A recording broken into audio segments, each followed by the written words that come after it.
Scott Cardisci, John Anderson back at Brown Stadium, and we welcome those of you listening to us on AM 790 WPRV as well as watching us on the Ivy League Digital Network. It's Brown and Cornell on a beautiful day here in Providence, Rhode Island. Temperatures in the mid-60s, sun-drenched skies, and I'll tell you, it's been a miserable week weather-wise here in southern New England. We had an old nor'easter just stall off the coast of southern New England, just spinning bands of wind and rain into the area all week long. The team had to practice in it all week, but for game day, it's beautiful, and it should be a good game here today between Brown and Cornell. Oh, there's nothing better than this type of weather. This is phenomenal football weather, 65. And really, the last couple of games that we've had rain. You know, we had to put the windows up here with the rain pouring in against Holy Cross, and we're down at URI the week before pouring rain. So, yeah, it's great to see the sun out here on a great fall day. The Bears won the opening coin toss, and they have elected to defer their choice to receive the football until the second half. So they will kick the ball off to the Big Red of Cornell to start this football game. Grant Senni, the Ivy League Special Teams Player of the Week, will kick it deep for the Bears, and back deep to receive, standing on his own goal line, is Colin Shaw. Senni with the ball teed up at the 35-yard line. Bears in their home brown jerseys, white numerals, silver pants, silver helmets, and the red trim, and Cornell in the white jerseys with the red helmets and the red pants. And here is Shaw across the 10 to the 15 to the middle of the field 20, and he is going to be stood up at the 23-yard line and driven back. His progress just across the 23, close to the 24-yard line, and that is where the Big Red will take over on offense. And they will be led in this first series by freshman quarterback Jake Jadis, a 6'4", 224-pound freshman who is completing 49% of his passes, 40 of 81 on the season for 449 yards, 3 touchdowns, and 6 interceptions. As the Big Red break the huddle, they send one receiver to the far side right and 2 to the near side left. Jadis will operate out of the shotgun on 1st and 10 for the Big Red from their own 23-yard line.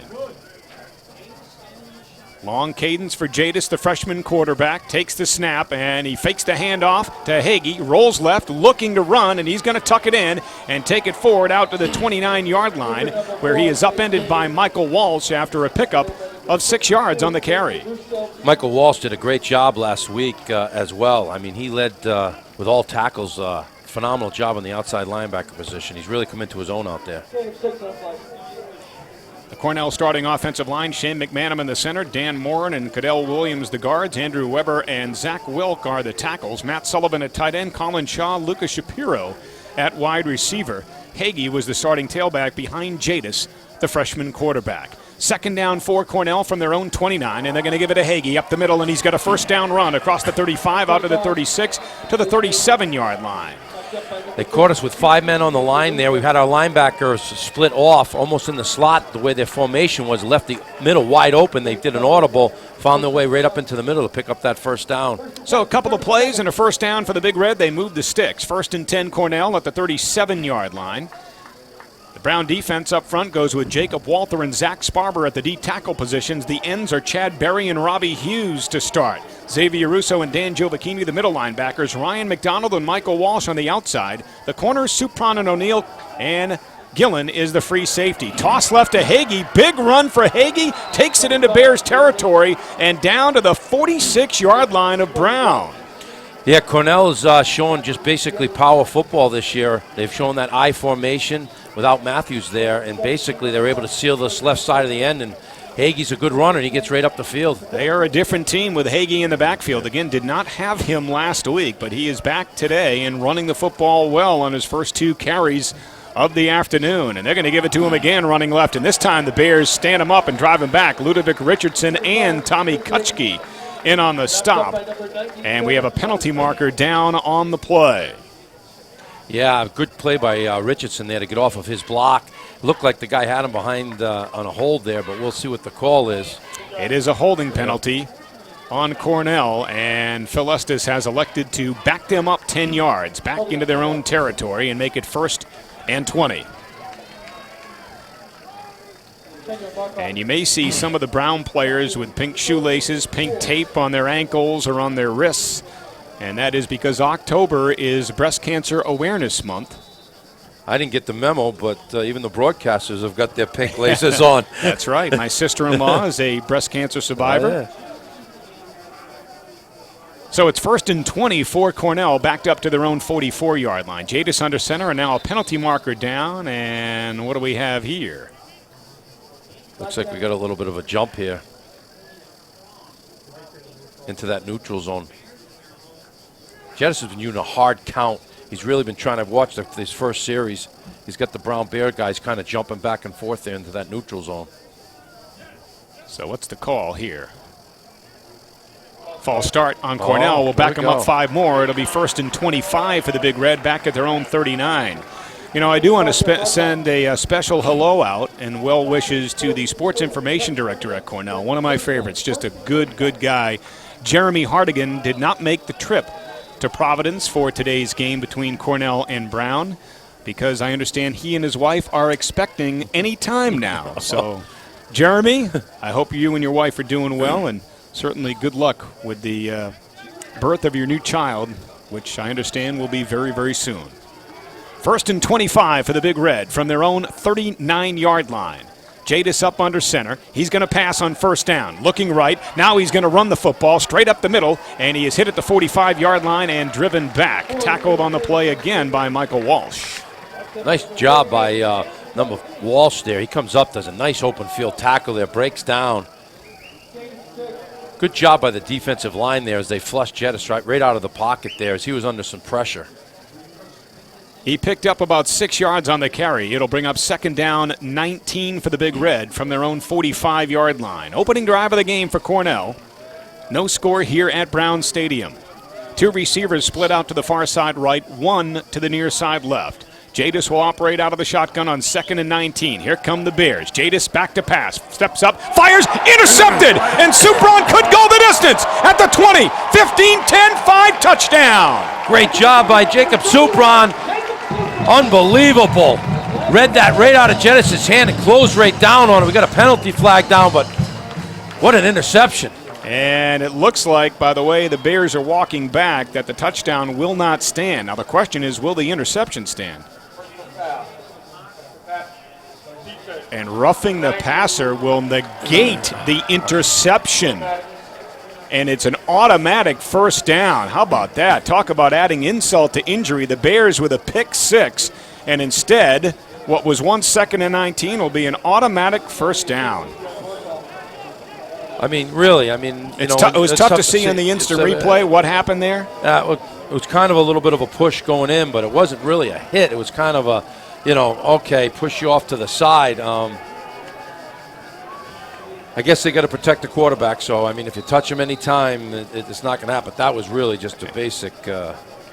Phil Estes, understandably not happy. Yeah. And this program has been victimized by some poor officiating calls all year long. A few at Princeton last week where they received an apology from the league officiating office. But, that doesn't change the outcome of the game. And here, a big penalty here, just a gigantic one. Instead of being 7-0 Brown, Cornell's drive continues into Bears territory down at the 39-yard line of Brown. I'm all for protecting the quarterbacks on either side and protecting the players because that's what they're there for. That's when you hit someone. When you're just pushing a guy off after a play, this is football. Things are happening down there, and that's a tough call. I'd like to see a replay from the up-high vantage point because the field view did not give us a good indication whether or not there was roughing the passer on that play. 2nd down 9 Cornell at the Brown 39-yard line. Back to pass is Gallagher in at quarterback. They set up the screen to Hagee. It's complete. Hagee at the 35-yard line at the 30, and he's tackled from behind down to the 27-yard line by Zach Gillen, but a 1st down for Cornell. Nice job by Gillen there to come up from the safety position. That was a nice screen set up by Cornell. He was able to break a few tackles, but Gillen comes up from that safety spot. He's had a good series. He's coming for Will Quigley's the last, 3 games. He's out of Alabama. He's done a great job for the Bears. Well, it's 1st and 10 for the Big Red at the Brown 27-yard line. Big call in this opening drive, roughing the passer on the Bears, negating an interception for a touchdown.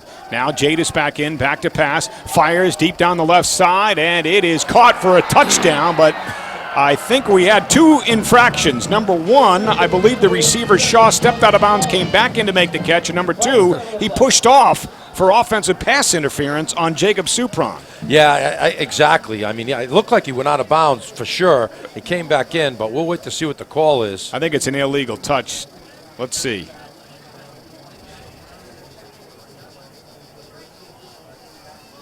Illegal touch because he had stepped out of bounds. But it looked like to create the separation from Supron, he pushed off as well, but that wasn't the call. It's the illegal touch. You'll see Shaw. He gets forced out of bounds on the bottom of your screen. He came back in to make the catch.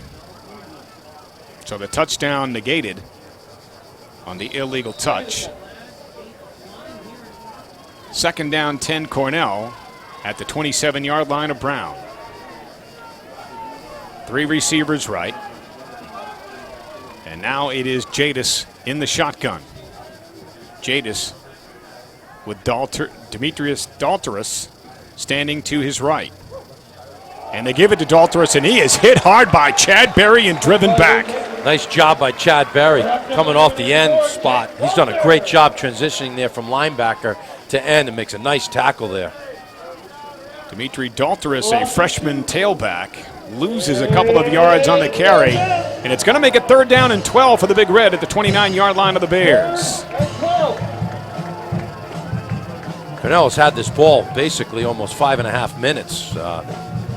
Brown Bear defense has got to get off the football here on this 3rd down. Well, the Bears tops in the Ivy League getting off the field on 3rd down, holding opponents to 33% conversion rate on 3rd down.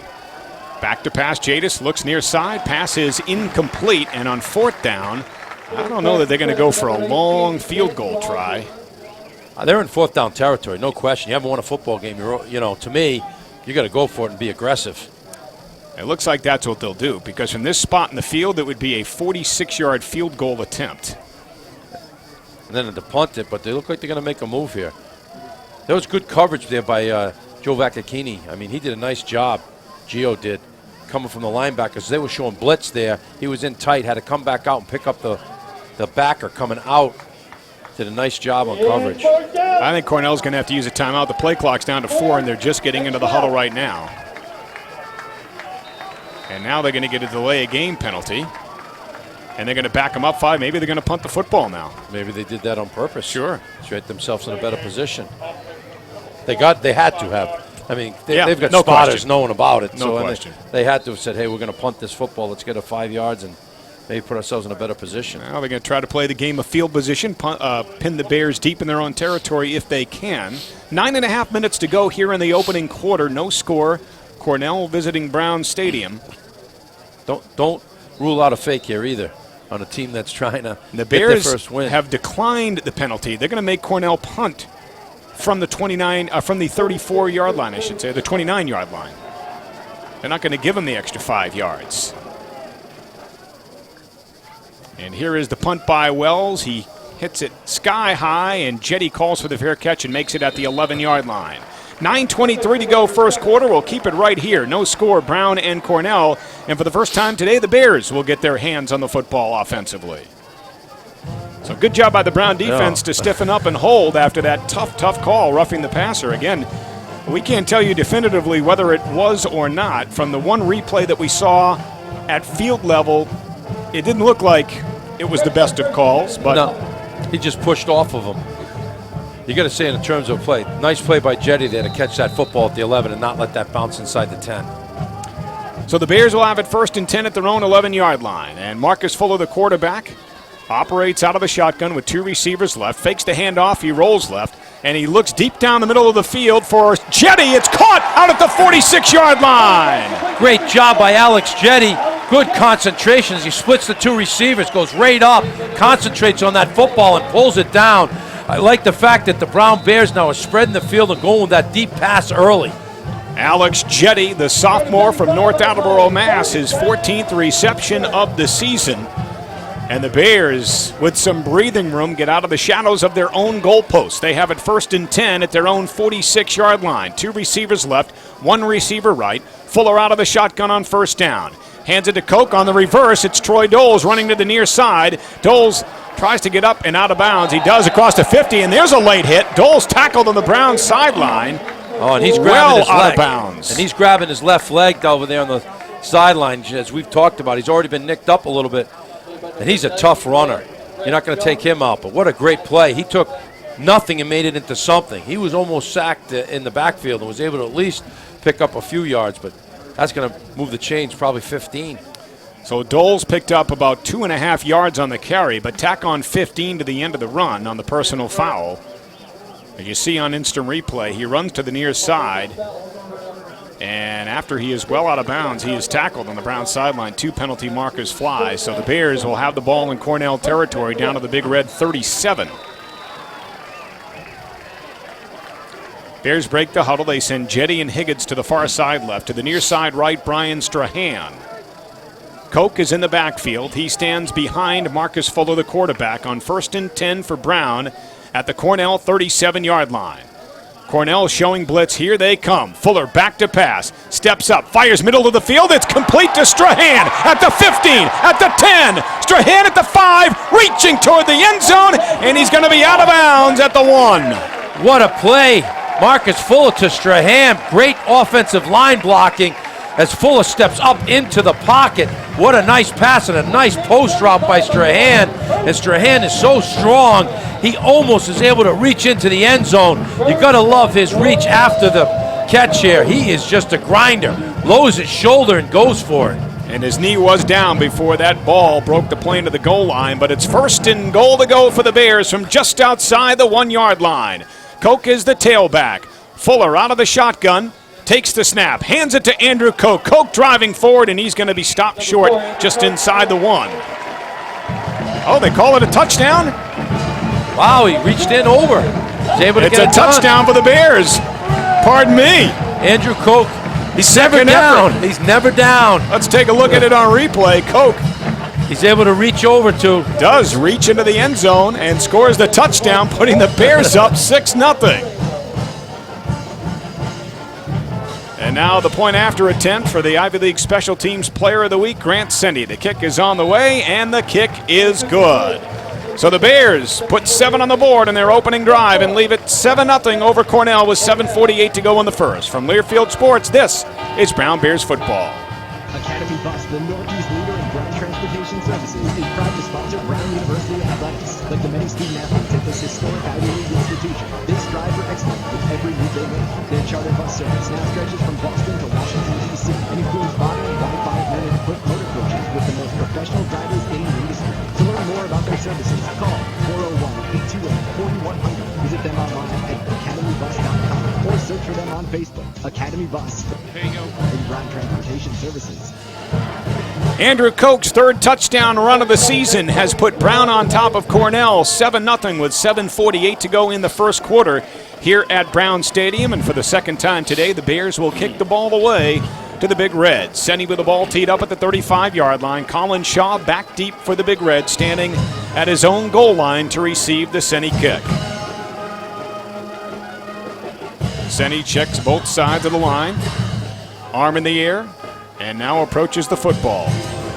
Gets his leg into it. Good end over end kick. Shaw's going to take it a yard deep in the end zone. Across the 5 to the 10 to the 15-yard line, middle of the field. And he's going to be wrapped up short of the 20-yard line. A good special teams play there by Herschel Kaywood for the Bears. And, John, I want to go back to that play where Cornell was coming on the blitz, and the Bears found Brian Strahan down the middle of the field, and Strahan took it down to the 1. It's a great job by the Brown offensive line. Cornell was sending the house, and they picked up the blitz and gave Fuller time to find Strahan deep downfield.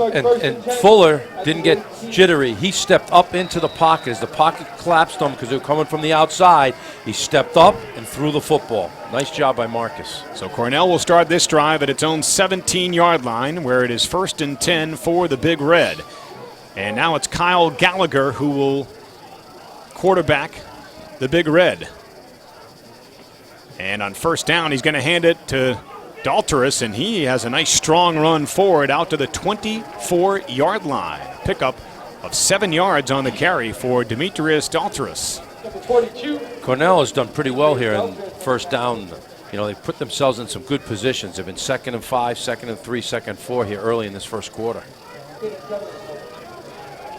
2nd and 3 after the 7-yard run by Dalteris, who remains in at tailback. Now both tight ends shift from left to right for Cornell. Up under center is Gallagher. Handed to Dalteris again, right up the middle, and he is met at the line of scrimmage and driven back. He may have picked up a half yard.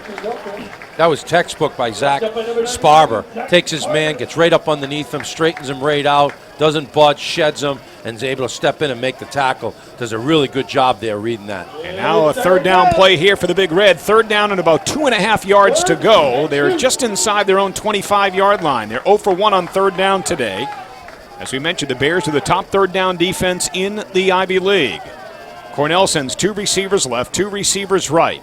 And Gallagher will operate out of the shotgun now with Hagee standing to his right in the backfield. Gallagher back to pass, looks right, fires right, and it is dropped on the far side of the field. The intended receiver was Ben Rogers.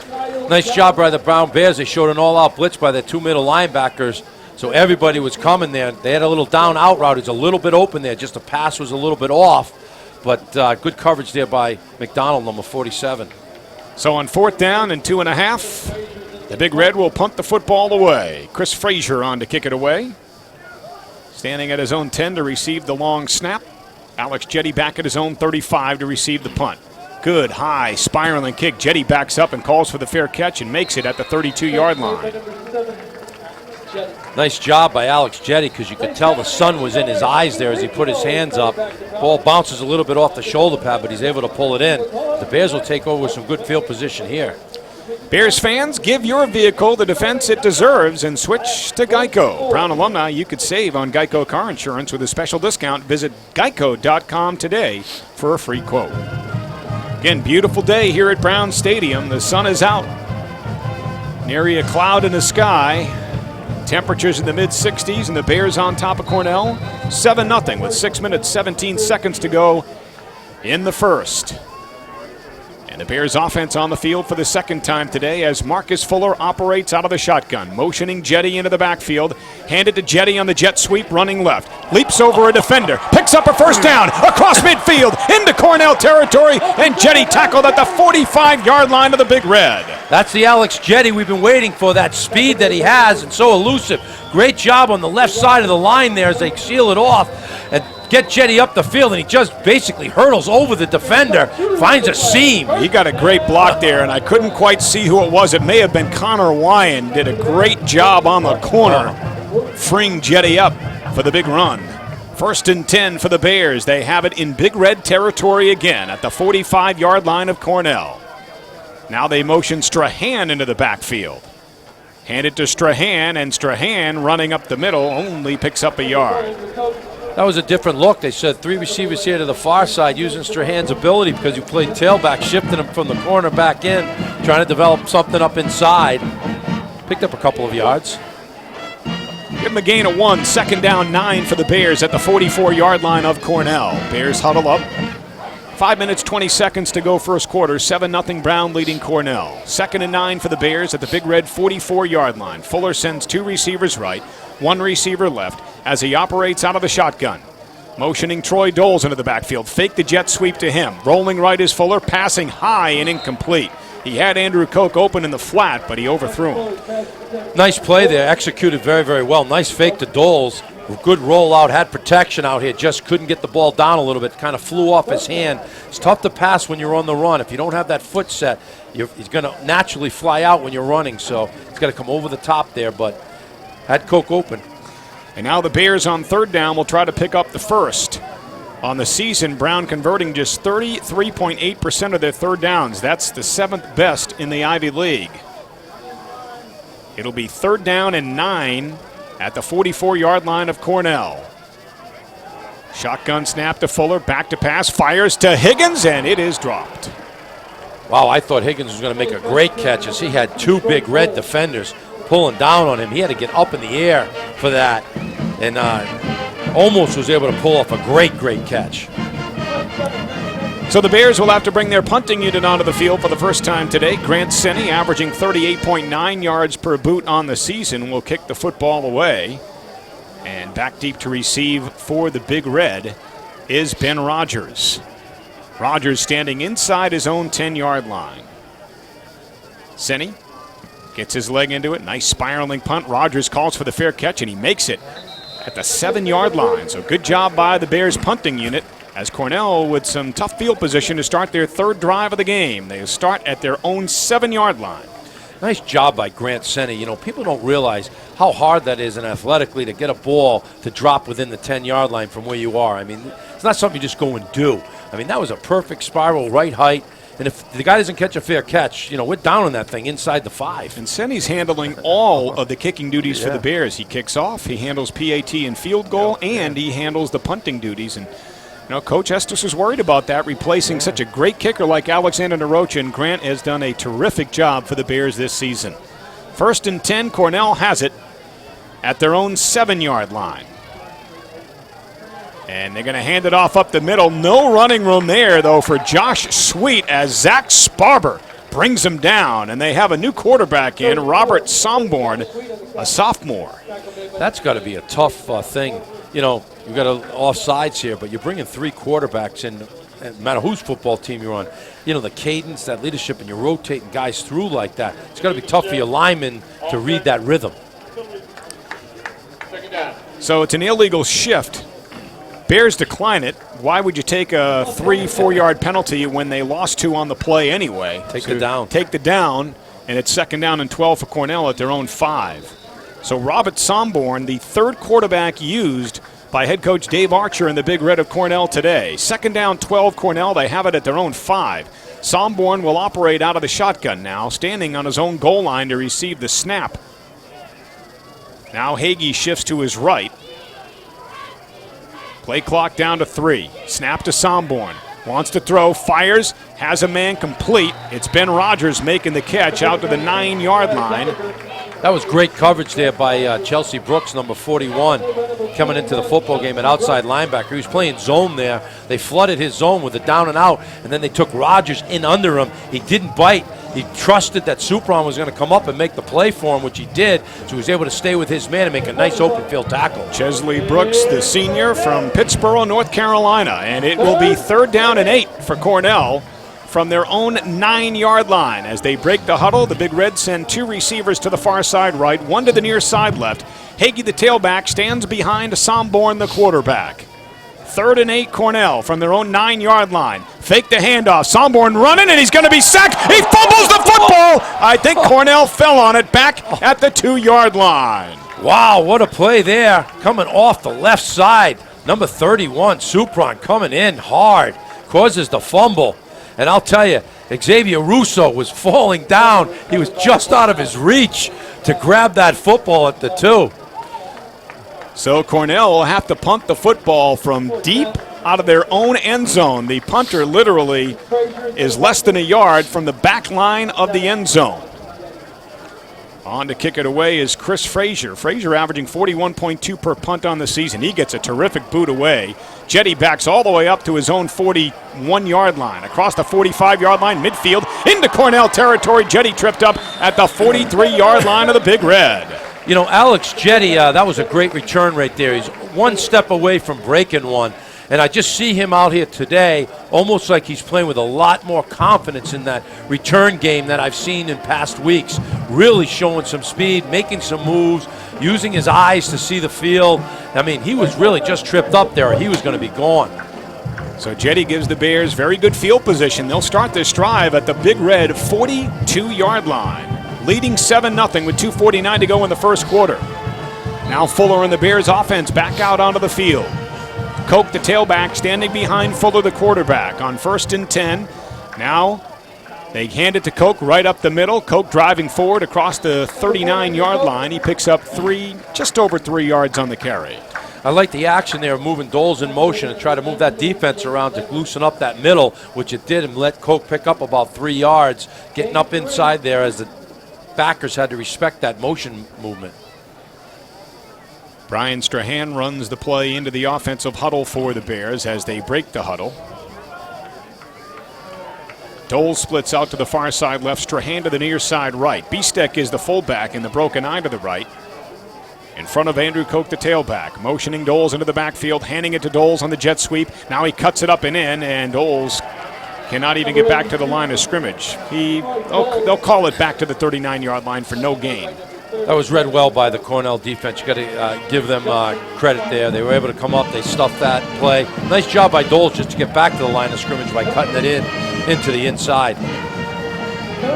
So now it's going to bring up a third down play for the Bears. 3rd and, call it 7, from the 39-yard line of Cornell. 3 receivers to the far side left. The tight end Viox lines up to the right. And Fuller operates out of the shotgun on 3rd down and 7 for the Bears. Marcus takes the snap, drops straight back to pass. Now he steps up, looking to run it. Fuller on his feet, and he's going to be tackled at the 33-yard line, but that's going to give the Bears a chance to go for it here on 4th and 2 from this spot of the field. Yeah, I mean, you want to be aggressive, you're going to probably go for it. They look like they're talking about it right now. 4th and 2. Doles and Jetty come back into the huddle for the Bears offense, and they will go for it on 4th down and 2. On the season, Brown only 2 of 7 on 4th down conversions. That's the 7th best figure in the Ivy League. And on 4th and 2 from the 34-yard line of Cornell, they'll go for it here. Fuller out of the shotgun. Motions the tight end from left to right. He's going to pass on 4th down. Fires, and it is caught. Oh, nope, Strahan dropped it. On the quick slant, they went to Strahan, and he couldn't hang on. And so the Bears turned it over on downs. Yeah, tough pass. He was in a lot of traffic there. They went with the blitz. Strahan comes over the middle. Ball's low. It's only a spot that he's got to throw it. He throws it right down in low. Very difficult for him to get there. In between 3 defenders. I thought Brian was going to be able to pull it off. Tough spot right there. So the Cornell defense comes up with a big stop. And they will take over 1st and 10 at the 34-yard line, trailing Brown 7-0 with 39 seconds to go in the first quarter.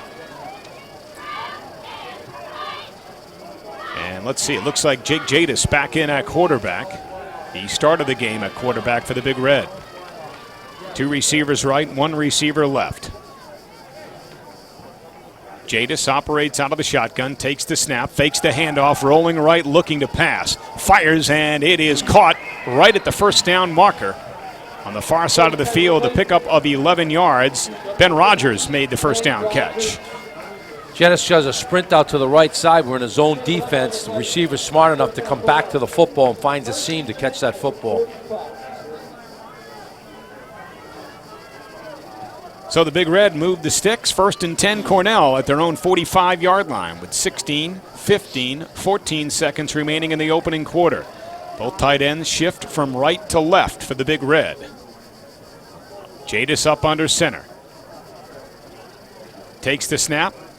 Going to hand it to Hagee. Hagee up the middle, and he dives forward to the 49-yard line for a pickup of 4 yards on the carry, and that will be the final play of the first quarter here at Brown Stadium. Our score after 1, Brown 7, Cornell nothing. From Learfield Sports, this is Brown Bears football.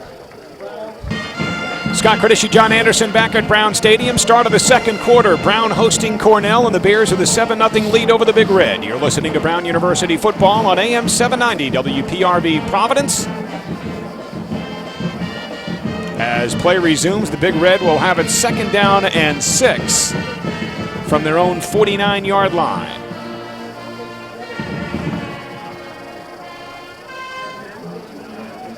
Thought the Brown defense played very, very well in that first quarter. You know, that first series they had was about a 5-minute on field, but they really turned it around. 2nd and 6 Cornell at their own 49-yard line. Jadis operates out of the shotgun, back to pass on 2nd down, being pressured. Now he's going to step up in the pocket. He trips and stumbles, regains his feet, and he dives forward into Brown territory. He's going to be tackled a yard shy of the first down marker at the 46-yard line of the Bears. Eric Armagast made the stop.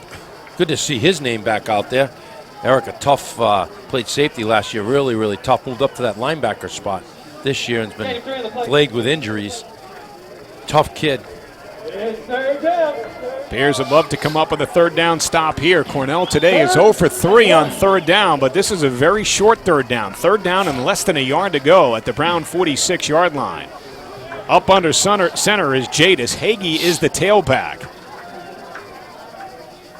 Jadis, long cadence, takes the snap, hands it to Hagee. Hagee running left is going to pick up the first down. Joe Bikini tackled him, but not before he picked up 2 down to the 44-yard line of the Bears. Xavier Russo almost had him in the backfield. He came in on a blitz, but he just got his arm out there and just couldn't trip him up as Gio finishes him off, but almost had the sack behind the line. So Cornell keeps the drive alive with their first third down conversion of the day. 1st and 10, Big Red at the 44-yard line of the Bears. Big Red break the huddle, sending 2 receivers to the far side left and 1 to the near side right. That's Chris Lenz. Jadis up under center.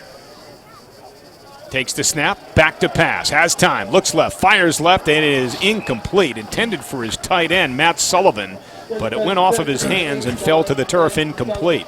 He was open out there in the flat. Sullivan just went up off the top of his hands. Xavier Russo tried to get outside to get out there to cover him. You know, give credit to this Cornell offensive line. They've done a good job of creating a pocket for Jadis. Yeah, they have. They really have. Yeah, he's a freshman. He's learning, so he's trying to figure out where he's supposed to be. And 2nd down, 10 for the Big Red from the 44-yard line of the Bears. 2 receivers left, 1 receiver right. And we had movement on the right side of the Cornell offensive line, but they are pointing toward Tommy Kutchke, who jumped into the neutral zone. The question is, did Kutchke force the false start? Yes, he did. Offside on Brown. So the 5-yard penalty will make it 2nd down and 5 for the Big Red at the 39-yard line of the Bears.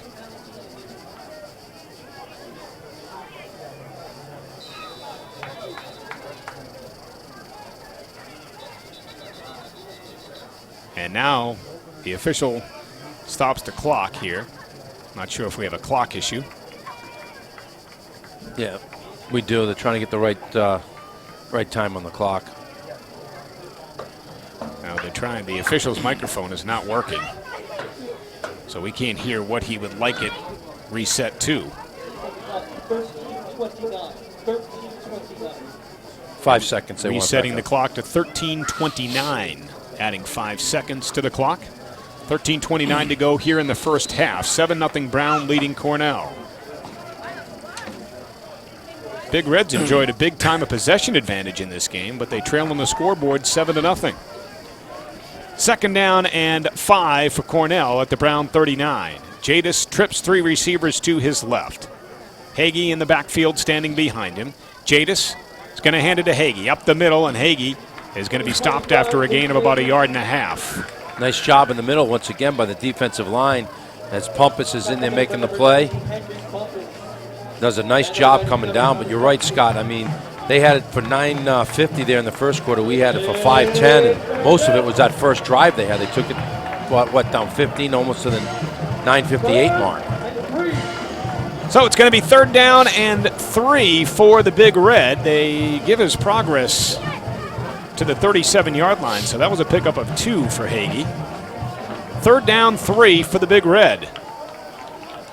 They are 1 for 4 on 3rd down today. Jadis slips, but he gets rid of the pass, and it is incomplete. It was intended on the far side of the field for Marshall Dutz. Nice job by the Brown Bears as they show blitz there. They send almost 7 guys coming up into the line there. Good coverage downfield because they're playing man-to-man. And it looks like Cornell will bring the punting unit on and try to pin the Bears deep here on 4th down and 3 from the Brown 37. So Chris Frazier has been a busy man here today. This is his 4th punt of the first half. He's averaging 38.3 yards per boot so far. Frazier to kick it away to Jetty. The old sky punt, end over end. Jetty's going to let it go over his head, bounce inside the 5-yard line and down inside the 1. Wow, great job by Cornell. Matt Smith downed it for the Big Red, and literally the Bears could not be any closer to their goal line than they are right now. They are starting this drive inside of their own 1-yard line. That ball, the nose of the football, is literally on the goal line. You can't get any closer to the goal line.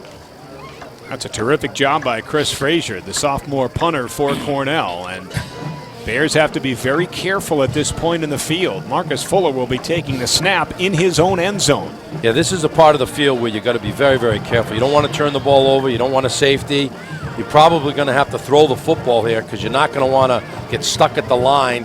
I got to believe they're going to probably show some sort of a quick pass or something coming out of this area. Fuller has two receivers to the far side right. Andrew Koch is the tailback standing behind him. Wyan is the fullback.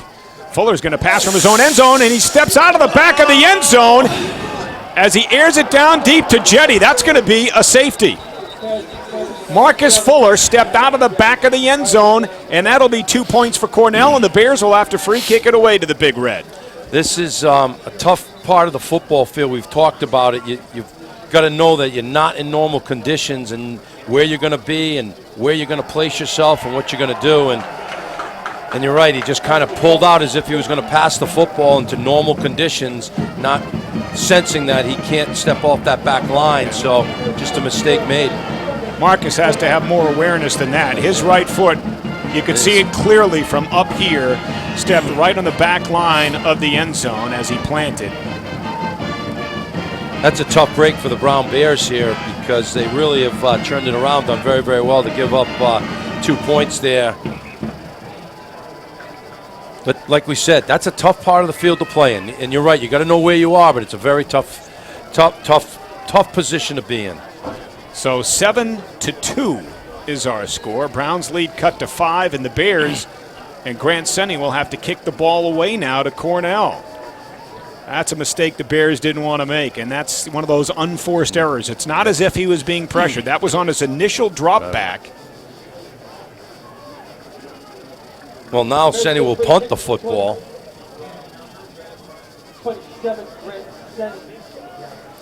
So Grant Senni will kick the ball away from his own 20. And Cornell will have two receivers back deep, Colin Shaw and Ben Rogers, standing inside their own 20-yard line.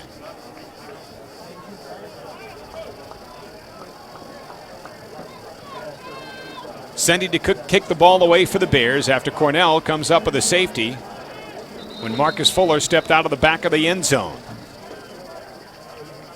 Reset the clock to 12:30, please. And now they need to add 4 seconds to the scoreboard clock. They reset it to 12:30. It's great to see a great crowd here with Family Weekend. Really filling up nice. Yep, Family Weekend here at Brown University.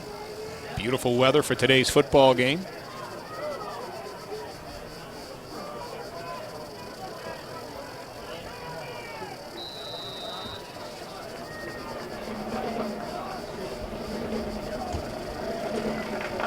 Senni gets his leg into a good high spiraling punt. It'll be taken by Shaw at the 20, 25, 30, 35-yard line, and out to the 40 goes Colin Shaw, the sophomore for Cornell. So good field position for the Big Red after the safety. They'll start this drive at their own 40-yard line with 12:25 to go in the second quarter, trailing Browns 7-2. This defense has really got to get themselves off the football field. I mean, they got to go 3 and out here. They've been out there. That last series, they were out there. They really were out there almost 9 minutes and 50 seconds in that first quarter. They've got to try to attempt to get a 3 and out and get this offense back on the field here and get some momentum. So it's 1st and 10 for the Big Red. They'll start this drive at their own 40. 3 receivers left, 1 right. Jadis going to pass it out left. It is complete. And on the quick hit, they're going to pick up about 7 yards. That is a play that the Brown defense has struggled with all season long, and don't think that Cornell did not see that on film and try to take advantage of it. Yeah, there's no question about it. We've seen it all season, that split-end screen. It's very tough to defend in the defense that we were in. We had one guy out there, and now your linebacker's got to try to come up to cover that, and it's a lot of field for that linebacker to cover. Pickup of 6.5 yards. Call it second down and either a short 4 or a long 3 for Cornell from their own 47. Jadis now going to air it out down the far sideline. It's overthrown and incomplete. He was under pressure, had to get rid of the football quickly, and he lofted it up for Ben Rogers, but too far and out of bounds. You're right. We were blitzing both Gio and Russo came in up the middle, and also we had Walsh from the outside. So we went into man-to-man coverage. He had us by a step, was just overthrown, but we were really trying to put some pressure on these young quarterbacks. So now it's going to be 3rd down and 3 for the Big Red. Cornell 1 for 5 on third down today. And they'll have it third down and a long 3 from their own 47-yard line. Jadis back to pass, fires left side again, too high and incomplete, and the Bears defense holds. You know, that was perfect man-to-man coverage by Jacob Supron. Does a great job using his body and the sidelines. As the receiver tries to go up the field, he really kind of pushes him almost out of bounds with his body and then turns off. Good coverage, good technique. So the Bears' punt return unit will come onto the field. No damage done after the free kick, but Cornell gets on the board as a result of a mistake by the Brown offense. It's 7-2 Bears. Jetty standing back at his own 10-yard line to receive the punt from Chris Frazier. Frazier's punt, a good one. Jetty's going to make it the catch at the 10-yard line. He fumbles the football and falls on it back at the 10. Good job by Jetty to get to that football. Snapped out of his hands there as he takes a nice reception at the 10, tries to make a move, trying to be aggressive. He tries to make a move. Coverage guy's able to bang it out of his hand as he tries to shed him, but he's quick enough to go fall on that football. It was a nice catch. It was caught up over his head, but he does a nice job. John, the one thing you don't want to do if you're Brown at home against an 0-5 football team is make mistakes. Now, they made one, and it resulted in a safety. Right there, Jetty able to fall in the fumble, but if he coughed that up, Cornell has the ball at the 9-yard line. So you just can't make mistakes. Fuller hands it off on first down to Grabentz, but I think we got a false start on the Bears. So there's the mistakes we're talking about. Instead of first down and 10 from the 9, it's going to be first down and 14, 15 yards from inside the 5-yard line. You can't afford these mistakes. No, you can't. I mean, it's disciplined football. You gotta be disciplined. We talked about it at the key to the game today was you gotta play strong, and stay focused throughout this football game. And they've got to regroup right here and get themselves back on track. Strahan and Dole split out to the far side right. Fuller operates out of the shotgun. Takes the snap. Hands it off up the middle to Grabentz, and Grabentz driving forward across the 5 to the 6 to the 7-yard line. So he picks up about 3 yards. It's going to bring up a second down and 12.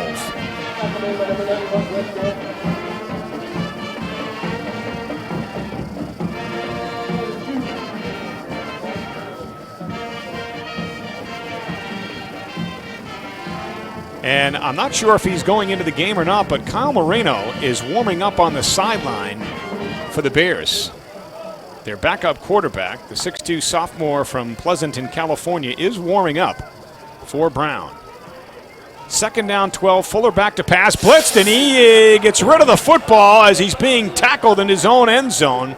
Strahan was in the area, so it will not be intentional grounding. Had it been, that would have been another safety. Yeah, that would have been another safety for sure. I mean, the blitz was all over him. He got rid of it, just barely got rid of it. And that was a tough pass to get rid of because as he was getting hit, he's throwing that ball. We're lucky it didn't get intercepted because he was really just kind of throwing it to protect himself from the safety. But the Brown offense has really got to kind of right the ship right here. Third down, 12 for the Bears from their own 7-yard line. 2 receivers to the near side left and 1 to the far side right. Tight end Viox motions from right to left. They're just going to hand it off to Grabentz on third down. Grabentz to the near side, across the 10, out to the 13-yard line, to the 14, and the Bears are going to have to punt it away. They didn't want to take a chance from deep in their own territory. No, they didn't. Grabentz had some room outside there. He got outside, got up inside the hole, and had a little bit of a seam to make something happen here. There's a chance you might see Kyle Moreno on the next offensive set for the Bears. Meanwhile, Senny's got a punt from a yard deep in his own end zone. Ben Rogers standing at midfield to receive the punt for Cornell with 10 minutes to go until halftime. 7-2 Brown on top. Good snap. Senny gets his leg into it. Good punt by Grant. Rogers backs up, makes the catch at the 42, and he's dropped immediately. What a great punt by Senny, and even better coverage by the Bears. Leading the way was Isaac Whitney. Isaac Whitney, and also Kaywood in on there, but Isaac Whitney, fast from Florida. Last week we didn't see him. He was a little bit under the weather, as we know. But Isaac Whitney had caught a stomach bug down in Florida. He and Kershaw Kaywood make the tackle. Phil Smith was there in the play as well. Haywood himself from Florida, the junior from Bradenton. We got a little time with Isaac last week as he was under the weather. Nice young man. Pre-med major. Not sure what the discussion is going on here. Phil Estes just had a talk with the officials. Well, it looked like he was offsides. I'll tell you, the linebacker planted almost, if we saw it in an instant replay, if you see it, I thought they were going to throw a flag. Yeah, the Bears wisely declined the penalty. Why? Because the 5 yards would not have given them a first down, and you're not going to have a better punt and coverage than the one you just got there. It was already in. It's too bad it was 4th down and more than 5, because the Bears would have gladly taken the first down. But that's great coverage by the Bears punting unit, and a terrific, terrific punt by Grant Senni. 1st and 10 for Cornell. They'll start this drive at their own 41-yard line. With 9:49 to go until halftime, Brown leading 7-2.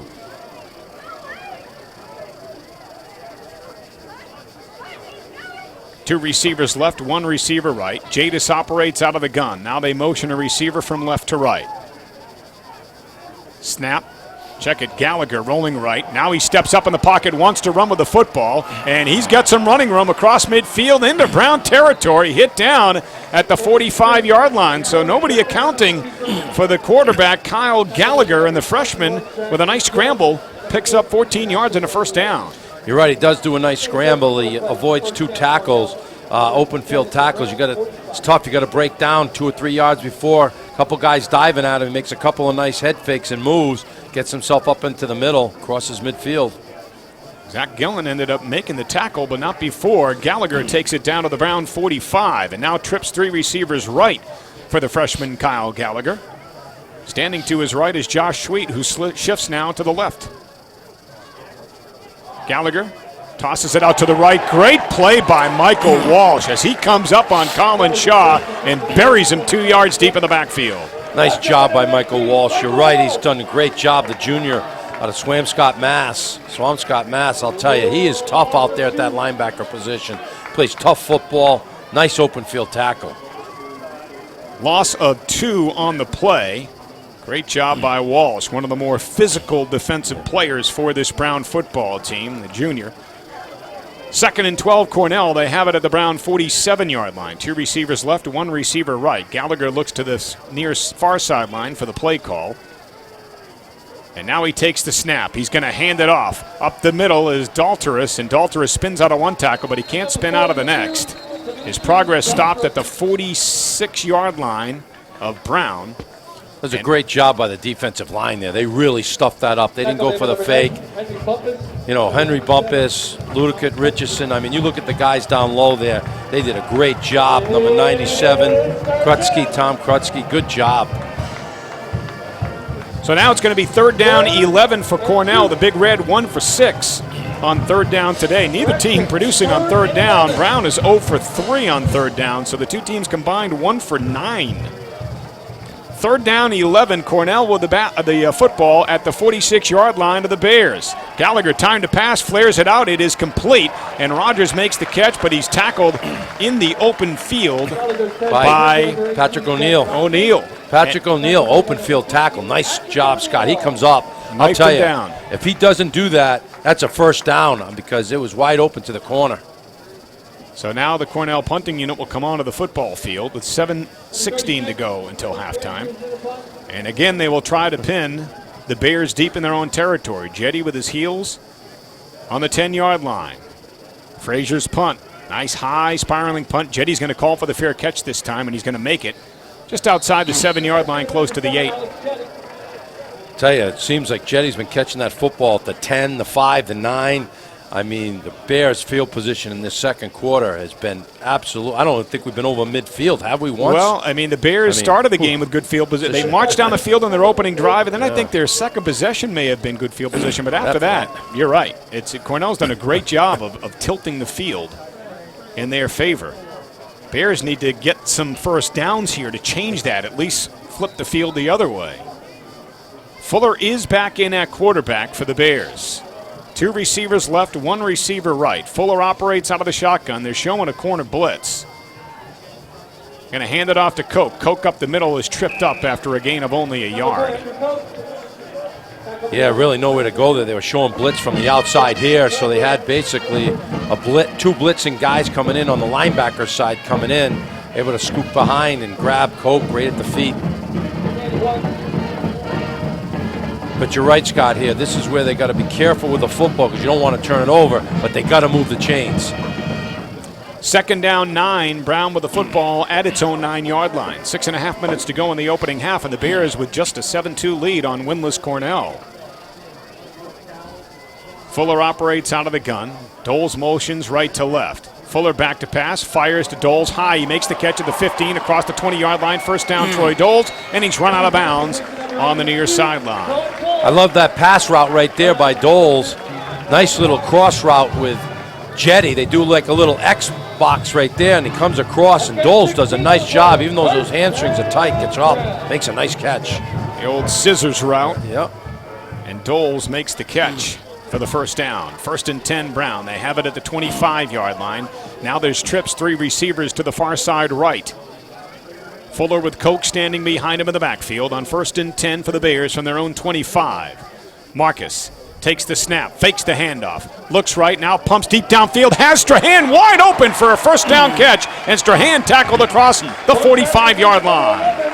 Brian Strahan does a nice job there. He finds a little bit of an open seam in the zone coverage, and when he catches the football, he's got 3 Cornell defenders around, so he doesn't run. He's not really sure. Can I cut back? Can I not? But nice job to get inside the seam there of the defenders and find an opening for Marcus Fuller to find him. And now on the first down play, the Bears quickly flare it out to the far side to Viox. And Viox has run out of bounds at midfield after a gain of 4 yards on the catch, close to 5. Bears right back up to the line. They're in the hurry-up mode. 2nd down 5 from midfield. Fuller out of the gun, trips 3 receivers to the near side left. He looks to Frank Sheehan in the near sideline for the play call. Now he backs up into the shotgun once again. Fuller takes the snap, fakes the handoff, pumps. Now he's setting in the pocket. Now he gets rid of the football for Strahan, who adjusts, and he gets interfered with and a face mask penalty. That was not a wise throw by Marcus Fuller. He kind of threw it up for grabs under pressure, but the defender had his back to the ball, and Strahan, as he adjusted to come back for it, was interfered with. Heads-up play by Brian Strahan to help his quarterback out, because you're right, under pressure right here. Marcus Fuller just really kind of throws the ball up, like you said, Scott, but Strahan's smart enough to come back to the football when he sees his defender not looking at the football and really kind of creates that penalty. That shows you the trust Marcus Fuller has in Brian Strahan to make a play one-on-one. And why not? Strahan has been just fantastic the past few weeks. He has been steady. 3 touchdowns against Holy Cross here 2 weeks ago, a touchdown last week at Princeton. And those ones at Holy Cross were big touchdowns. Overtime, big touchdowns. So the result of the penalty is a first down for the Bears at the 35-yard line of Cornell. 4:47 to go first half. 7-2, Brown on top of the Big Red. Fuller out of the shotgun with a receiver left and a receiver right. He fakes the handoff. Now they're trying to set up the screen, and they just throw it away as Koch was well covered on the play. Cornell saw that coming the whole way. Yeah, they saw that. They read that just like reading the newspaper, front page. It was all over. But lucky that he did throw that away, threw it over his head. No need to throw that into traffic and cause a turnover here when you're in great field position. The incomplete pass stops the clock with 4:42 to go until halftime. 2nd down 10 for the Bears at the Cornell 35. Strahan splits out to the far side right. It's Doles and Jetty to the near side left. Fuller out of the gun. Koch standing behind him in the backfield on 2nd and 10 for the Bears. Fake the handoff. Fuller back to pass. Now he fires across the middle of the field high, and Strahan makes the catch. And look at him drive forward to the 24-yard line, and that's a first down for the Bears. Brian Strahan, that's a highlight catch. He's up in the air, catches that into his shoulder with a guy on his back, and as soon as his feet hit, he continues to run as that ball is up. That shows a lot of strength and athletic ability, as he is unbelievable. When he gets the ball, he is not easy to take down. And Bears right back up to the line on first down. Fuller rolling right, looking to pass. Now he's going to run it, and he is going to be hit down after a gain of about a yard and a half across the 23-yard line. Brian Strahan, the senior from Wellesley, Massachusetts, 29 catches, 325 yards, and 4 touchdowns coming in to the day. And today, he's already got 3 catches for 66 more yards. And he was going to start at tailback this year. Can you imagine that? He works at tailback all spring. And his cousin from North Carolina will be coming here next year, and he is a heck of a player, wide receiver. 2nd down and 8. Shovel pass is incomplete. Intended for Hans, the tight end, and it falls incomplete. Well, they brought in number 14. We talked about Rosenbauer coming back. We haven't seen him in a few weeks after he's been out with the concussion. And just kind of throws that one into the middle there. We're going to see that double matchup like we saw at URI now. 3rd down and call it a long 8 for the Bears from inside the 23-yard line of Cornell. 2 receivers left, 1 receiver right. Make it 3 receivers left as Doles heads out into the slot left. And 1 receiver right. Fuller back to pass on 3rd down. Fires deep downfield for Jetty, and it is caught! Touchdown! What a catch by Alex Jetty! Alex Jetty goes over his left-hand shoulder, extends his whole body out. Unbelievable catch. What concentration by Jetty. First career touchdown reception for sophomore Alex Jetty, and the Bears extend their lead. It's 13-2 Brown.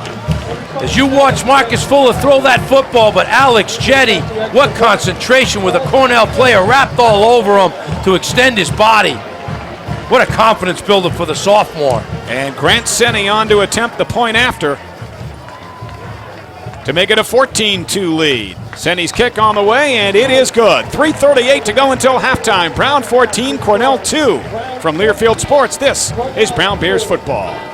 If your home is your castle, shouldn't your mortgage lender treat you can play a minute here, okay? Text your credit. Okay. Roll out the red carpet with friendly, courteous, and professional service. Not to mention competitive mortgage rates and flexible terms. We also offer construction loans, home equity loans, and home equity lines of credit. If it's related to your castle, we're here for you, Your Highness. Visit dextercu.org or call 401-724-6200, extension 175. Member NCUA, Equal Housing Lender. I needed an MRI, but didn't want to be cooped up in a tube. So my doctor... I didn't say anything yet. MRI of New England.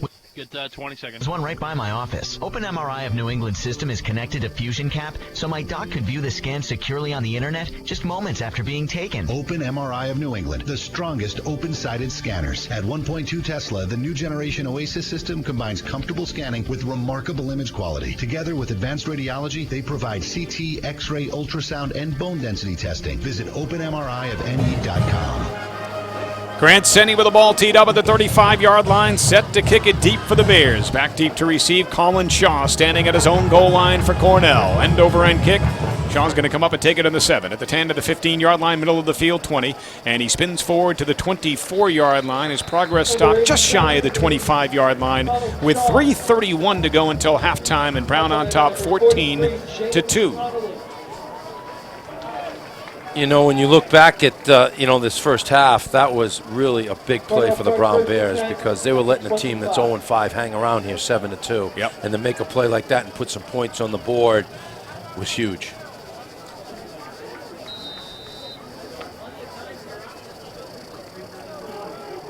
So now it's 1st and 10 for Cornell. They'll start this drive at their own 25, and the sophomore Robert Somborn back in at quarterback, operating from up under center, will hand it off on 1st down to Hagee. Nothing there. Hagee tackled by Tommy Kutchke and Ludovic Richardson right at the line of scrimmage. May have lost a yard back to the 24. I tell you, Richardson and Kutchke do a good job of getting off their blocks there, coming up the field. Defensive line has looked really sharp in this first half. These guys are really winning the war down low. 2nd down and 11. Cornell back to their own 24. Tell you what, if the Bears come up with a stop here, they might want to use a timeout. Leave some time to get the football back. 2 receivers left, 1 receiver right. Somborn backs up into the shotgun now on 2nd down and 11. He's back to pass. Fires it left and low and incomplete. Intended for Hagee coming out of the backfield. Walsh was there on the coverage. And it's going to be 3rd down and 11, and that incomplete pass will stop the clock. At 2:47 to go until halftime. Nice job there by Henry Bumpus, though, number 90, coming off the right end, getting his hand up there. You know, defensive line, he's not going to be in the play, but at least get your hands up. Good fundamentals there by Bumpus. So it's 3rd down 11 for Cornell, the Big Red.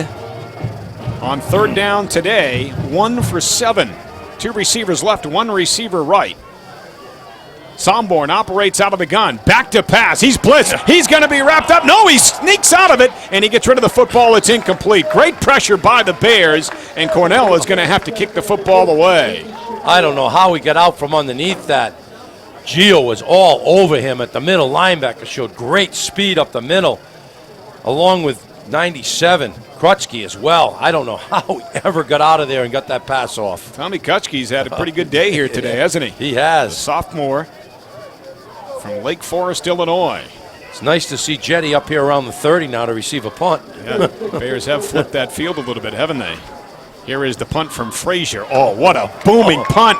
Jetty goes back and makes the catch at his own 16. Across the 20 to the near side 25, looking to the outside, and he's tripped up just short of the 30-yard line. So good catch by Jetty and good return on another great punt by Chris Frazier. Frazier's done a very good job for Cornell today. He's pinned us down low, but that was a great boomer. People don't realize for Jetty how hard of a catch that is. He is running backwards 15 yards, catching that up over his shoulder, and then have to plant, knowing that you might get your head taken off, and then retreat back upfield. For all you old-timers out there, it was very reminiscent to Willie Mays' catch. You know, exactly. Literally running back in center field and reaching up and making the catch over the shoulder. 1st and 10 for the Bears offense. They'll start this drive at their own 30-yard line, leading 14-2 with 2 minutes 28 seconds to go in the 2nd quarter. Marcus Fuller will operate out of the shotgun with an empty backfield. 5 receivers, 3 to his right and 2 to his left. And the Bears had a lot of success with that empty backfield at Princeton last week. They have 3 timeouts left here, too.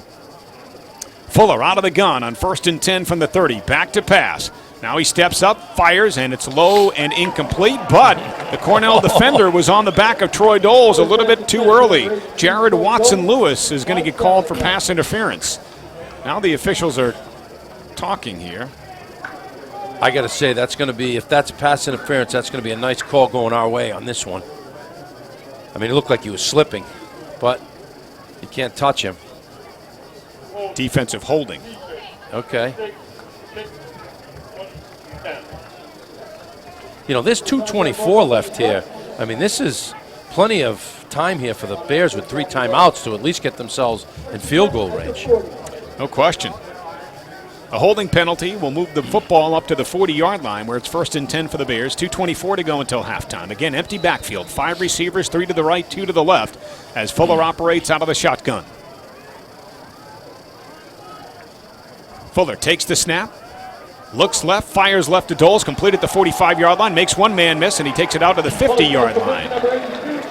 Troy Doles picks up 10 on the catch and run, and a penalty marker down at the end of that play. We could have a face mask here.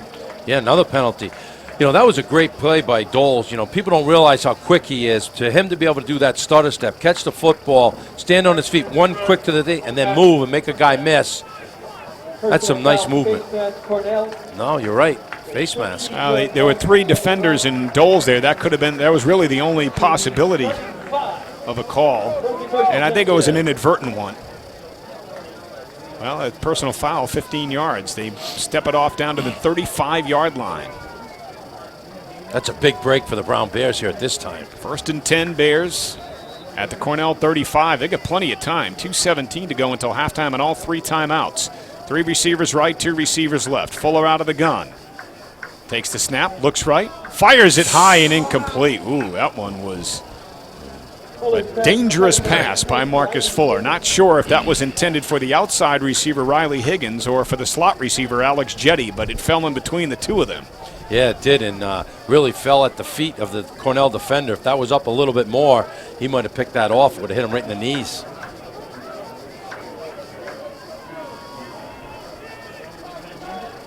Second and 10 for the Bears at the 35-yard line of Cornell. 5 receivers, empty backfield.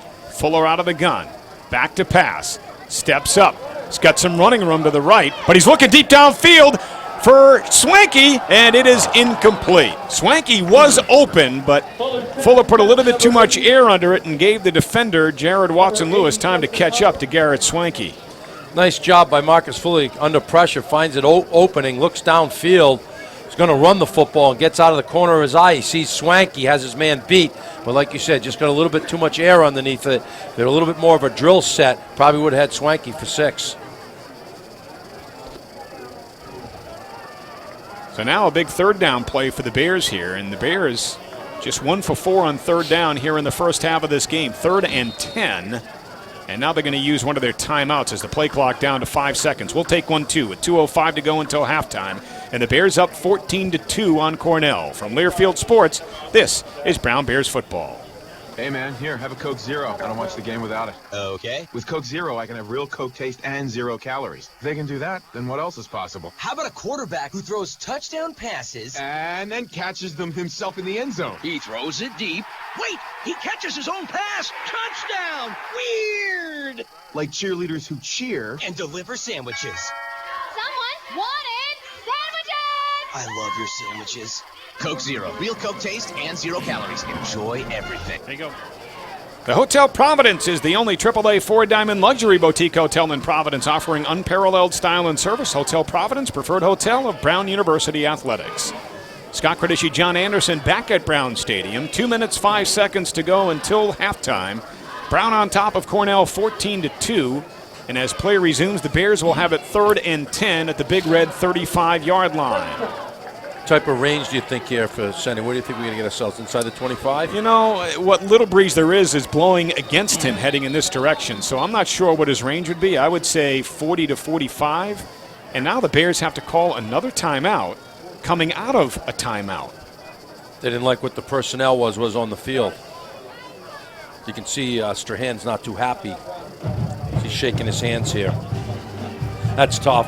But what are you thinking, Senny? We're on the 35 now, so Senny's got to get it. They got to get the ball somewhere inside that 30. Yeah, I mean, I would say so. Yeah, I would say, you know, they'd almost need 10 more yards, which would give them a first down. So that's The Brown men's basketball team opens up the 2014-15 season with 2 exciting home games. The Bears host St. Peter's Friday, November the 14th, and then welcome Big Ten opponent Northwestern Monday, November 17th. For tickets and more information, visit brownbears.com.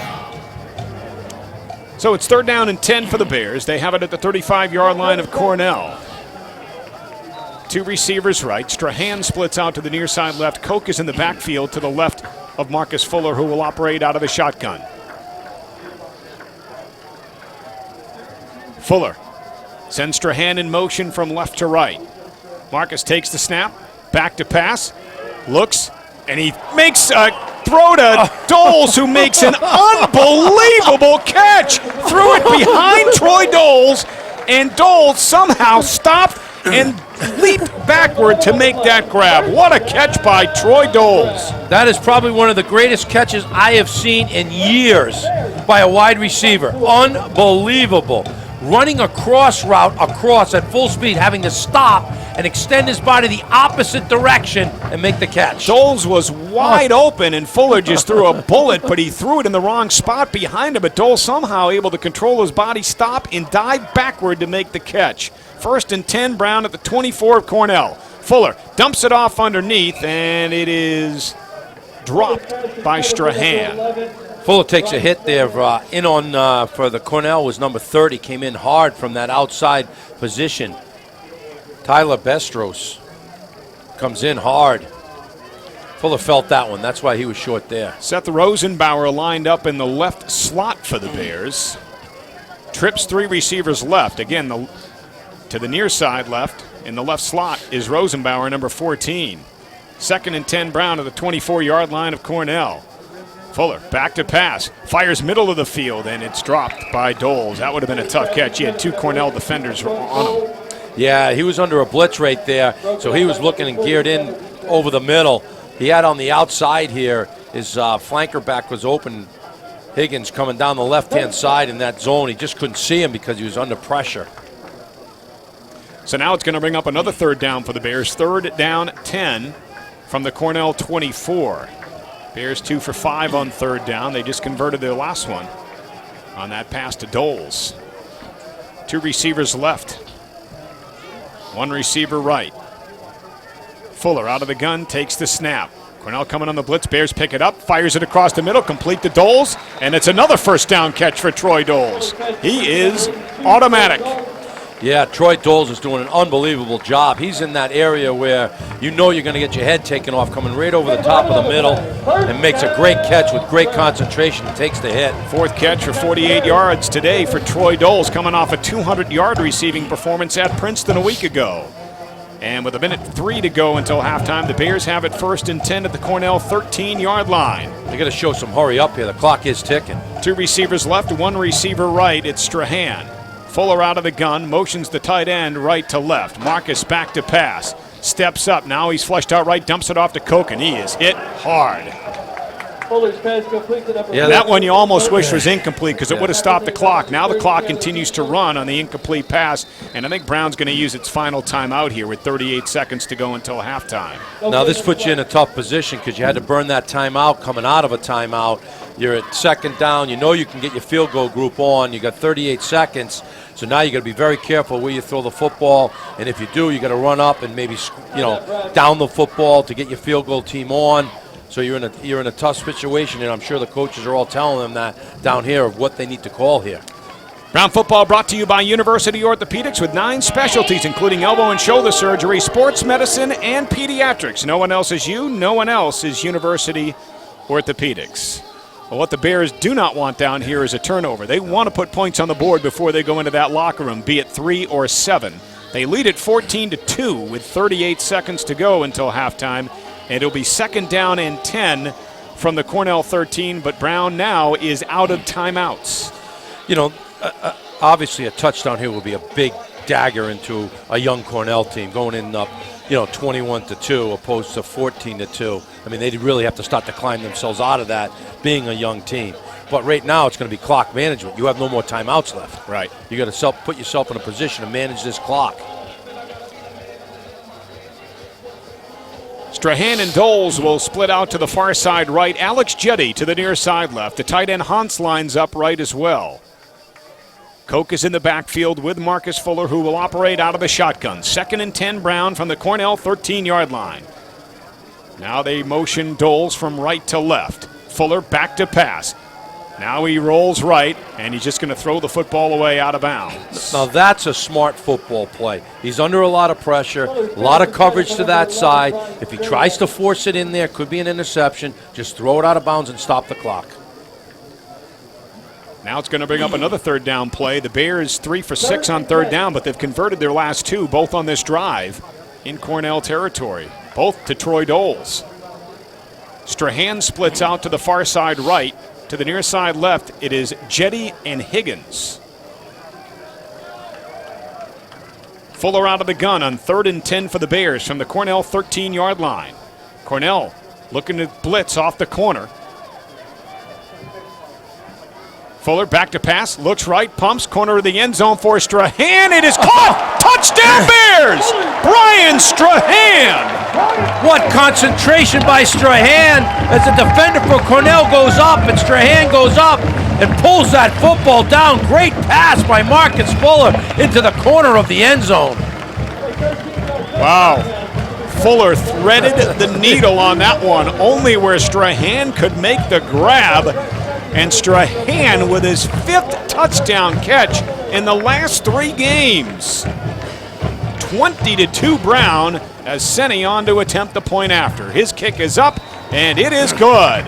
25 seconds to go until halftime, and a 13-yard touchdown pass from Marcus Fuller to Brian Strahan gives Brown a 19-point lead.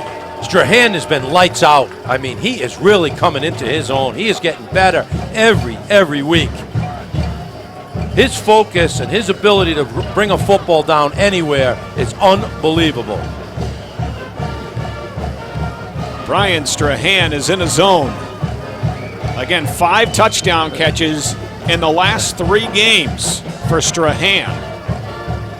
4 catches, 79 yards, and a touchdown today. Last week, 10 catches for 146 yards and a touchdown at Princeton.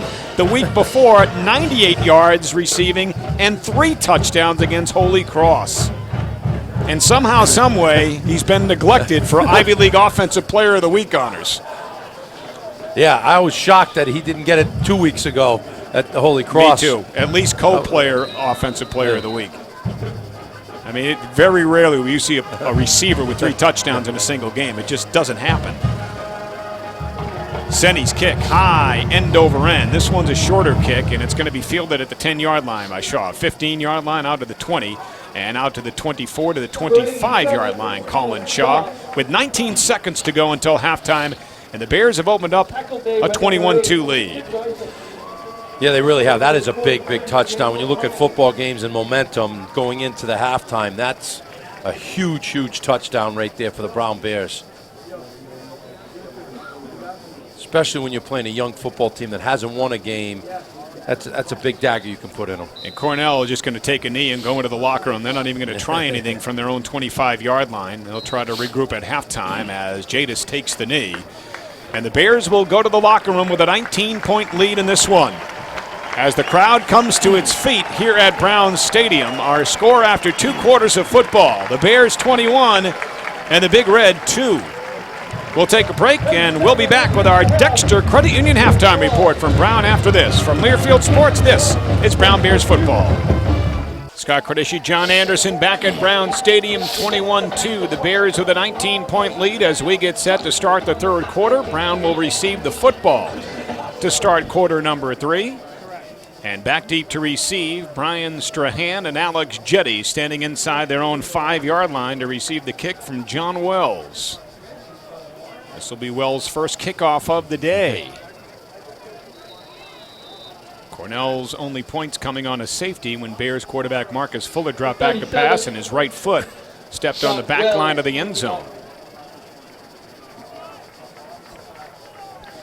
Wells with the ball teed up at the 35-yard line. Jetty and Strahan back deep to receive for the Bears. Good kick by Wells, end over end, and Strahan's going to back up 7 yards deep into the end zone and take a knee.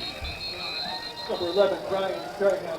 Wise decision there by Brian Strahan. Very good kick by John Wells. There's a positive on the Cornell side of the football here. Their kicking game, their punter has been phenomenal today. You're and right. Their kicking game has been really good. Not that that's what they want to hear, but, you know, I mean, it is a very positive. Well, and as we mentioned, Dave Archer in his second year head coach, Cornell class of 2005.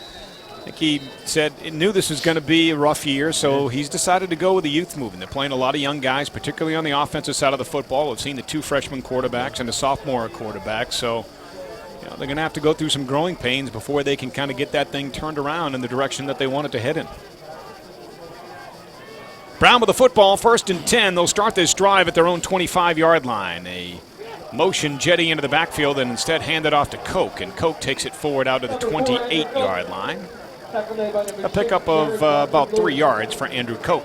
Koch's going to get up slow there. He's a tough runner, so he took a big hit there as he went up inside the middle, got banged up real hard, came down right on his right side there.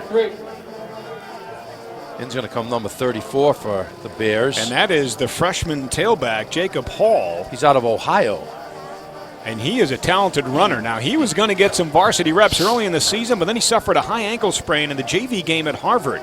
So he's just getting healthy again, and Hall in at tailback on 2nd and 7 for the Bears. High snap. Hall goes out. They set up the screen to him, makes the catch at the 30, 35, 40, at midfield. Jacob Hall, 45, 40, still at 35, and he's bumped out of bounds at the 30-yard line. How's that for your first varsity snap? Jacob Hall on a screen pass takes it deep into Cornell territory. Jacob Hall on the left side. First of all, Jacob, welcome to the Ivy League. First snap. Great pass, go right to the freshman, and he just turns the Jets up on the left side, brings the ball down to the 30. And running backs coach Chris Nappy gives him a high five as he comes to the near sideline. Jacob Hall, he's kind of in the mold of a Hardigan in that he's a bigger back. Yep, very big. Hate to compare anyone to Nick Hardigan, one of the all-time greats in Ivy League football history. Fuller back to pass on 1st and 10 from the 30. Airs it out down the left corner, and it's incomplete. You know, pass was intended for Justin Hans. It's funny, we talk about Jacob Paul and his first snap. As I come off the elevator at Georgetown, our first game, Scott, I come off the elevator, and there's two people there. They come up to me with my stuff and say, "Oh, we're from Ohio." It's Jacob Paul's father and his grandfather looking for the team. So kudos to them out in Ohio if they're listening to us. Great job. Great by play your by son their and your son. grandson. 2nd and 10 for the Bears from the 30-yard line of Cornell. Fuller out of the shotgun. Now they motion Doles into the backfield. They hand it to Hall. Hall running right, and he puts his head down and he drives forward for a gain of 3 yards to bring up a 3rd down and 7. You know what people don't realize is to be a true freshman and come onto a football field in a skilled position like a running back position and get snaps, you've got to be really being looked at as someone with a lot of potential on your team. No question. At this level of football. Yeah, very rarely do freshmen get varsity snaps, and when they do, that tells you the type of talent that they possess. And now we have a penalty marker down. I wonder if the Bears had one too many men in the huddle. And the reasoning is behind is that these football players are year-round. You know, they start lifting in December, as you know. They're practicing at 5 o'clock in the morning through the winter. I mean, this all summer they're here lifting and running. So the time you come here as an 18-year-old and you're 22 or 23 years old, you become a man. You're 4 or 5 years into a tremendous workout. Yep. And to step off a high school football field and come into this type of environment, you've got to be a special talent. So the 5-yard penalty backs the Bears up to the 32-yard line of the Big Red, where it's 3rd down and 12. The Bears today on 3rd down, 4 of 7. Fuller operates out of the shotgun. 2 receivers right. Strahan split out to the near side left, and now they motion Strahan left to right. Marcus takes the snap, back to pass, flares it out to Swanky. Swanky on the catch and run is going to be tackled just inside the 30-yard line. So it's going to be 4th down and 10. Now from here, this would be a field goal attempt of about 47 yards and into the wind. So I'm not sure we're going to see Grant Senni here. I think the Bears may go for it. Yeah, I mean, you're at the 30-yard line. You're up 21 to 2. I think you're in a position definitely to go for it here. No question. And the Bears will go for it on 4th down as they huddle up. It'll be 4th down and 9 from the 29-yard line of Cornell. Brian Strahan splits out to the far side right. It's Doles, Jetty, and Higgins to the near side left. Grabentz is the tailback standing to the right of Marcus Fuller, and Fuller's going to call a timeout as the play clock winds down to 0, so he gets the timeout just before that happens. We'll take a break. 11:53 to go in the 3rd quarter. Brown 21 and Cornell 2. From Learfield Sports, this is Brown Bears football. Brown fans, the Brown Sports Foundation is committed to providing support that ensures a quality athletic and educational experience for our student athletes. To learn how you can make an impact for your favorite Brown athletic program, log on to sportsfoundation.brown.edu or by calling 401-863-1900. So the Bears will go for it here on 4th and 9 from the Cornell 29-yard line. 3 receivers left, 1 receiver right, and Fuller will operate out of the shotgun. Brown today 0 for 1 on 4th down. Cornell showing blitz. Now they back out of it. Fuller back to pass. Has plenty of time. Airs it out deep for Doles. It's caught. Touchdown Bears. Great job by Doles to get in between the seam there, and Fuller finds him at the back of the end zone. Touchdown for the Bears. Great job. On 4th down, the Bears pick up 6 more, and they lead it 27-2. Once again, Marcus Fuller has to find a small area of the end zone, and he does. He feeds it to Doles right at the back of the corner, and Doles is able to just catch it right at the back end. Beats 2 cornerbacks from Cornell. First touchdown catch of the season and his career for Troy Doles. Senni's extra point is good, and the Bears lead it now 28-2 with 11:46 to go in the 3rd. We'll take a timeout. We'll be back with more from Brown Stadium after this. From Learfield Sports, this is Brown Bears football.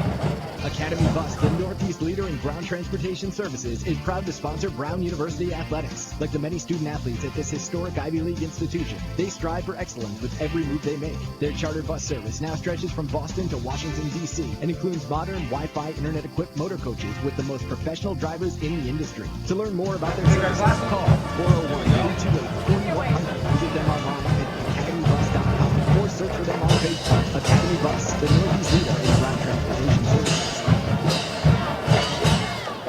Scott Credisci, John Anderson back at Brown Stadium. A 29-yard touchdown pass from Marcus Fuller to Troy Doles has opened up Brown's lead to 26 points, 28-2 Bears, as Senni tees the ball up at the 35-yard line, set to kick it away to Cornell. Great fourth down conversion, though, by the Bears to come out in this third quarter. Huge. Senni set to get his leg into it, and he does. End over end, stood up by the wind, and it's going to be taken by one of the upmen at the 16-yard line, across the 20, 25-yard line, and Josh Sweet is tackled short of the 25-yard line. He's down at about the 23. Nice open field tackle there, coming down the field by the Brown Bears. Trying to get his number there. It's all tightened up there. Looks like number 8 coming down.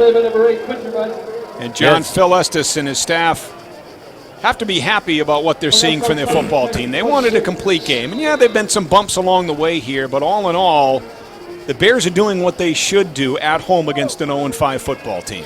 Exactly. You're so right that they are, and they had to come out here and do what they had to do to build that confidence. First and 10, Cornell. They'll start this drive at their own 23. Toss to Hagee near side, and he is hit down hard on the play. Tackle made by Jacob Supron. Yeah, it's Supron, but it's what defensive play there, though, as Gio comes up from the linebacker. He trips him up a little. You got McDonald following down right after him, and then Supron just coming up on the cleanup. Nice job there on that side of the ball. Loss of a yard on the toss to Hagee, and it'll be second down and 11 for Cornell. Jadis, the quarterback, up under center now. 2 receivers left, 1 receiver right. Jadis motions the tight end from right to left. Long cadence, play clock, down to zeros. He just gets it off, hands it to Hagee, and Hagee takes it out across the 25 to the 26 to the 27-yard line. Well, that was close to being a delay game, wasn't it? Oh, couldn't have got any closer. Nice job there, though, by Russo. I love the way he came up into that hole that time. You watch him. He gives a stiff arm up inside, just straightens up that guard. And then he just gets right off of it. Ludacris is able to make the tackle. So it's going to be third down and 6. Cornell with the football at their own 27. 2 receivers right, 1 receiver left. The Big Red, 1 for 8 on third down. Jadis back to pass, has time. Now he's going to run with the football, and he's going to be wrapped up by Kutschke. He's not going to get there. Kutschke doing a heck of a job today. We've talked about him in the first half. Comes off his block. Nice job. Picks up the quarterback scrambling, the sophomore. Great tackle. And the Cornell punting unit will come back onto the field. Chris Frazier's had himself a pretty solid day. 7 punts, averaging over 41 yards per punt for the Big Red. You know, we talked about it at the pregame, you and I, about this third down conversion, and the Brown Bears have been great at it so far this game. Here's the punt. Fair catch called for and made by Jetty inside the 22-yard line. 9:43 to go, third quarter. Brown 28, Cornell 2. From Learfield Sports, this is Brown Bears football. I needed an MRI, but didn't want to be cooped up in a tube. So my doctor sent me to Open MRI of New England with 6 locations. There was one right by my office. Open MRI of New England system is connected to Fusion Cap, so my doc could view the scan securely on the internet just moments after being taken. Open MRI of New England, the strongest open-sided scanners. At 1.2 Tesla, the new generation Oasis system combines comfortable scanning with remarkable image quality. Together with advanced radiology, they provide CT, X-ray, ultrasound, and bone density testing. Visit openmriofne.com. First and 10 for the Bears, and we had encroachment on the defense as Jake Lamberth jumped offside, made contact with a member of the Brown offensive line. So this should be 5 yards in Brown's favor and make it first and 5 for the Bears from their own 27. 9:43 to go, third quarter. Bears 28, Big Red 2.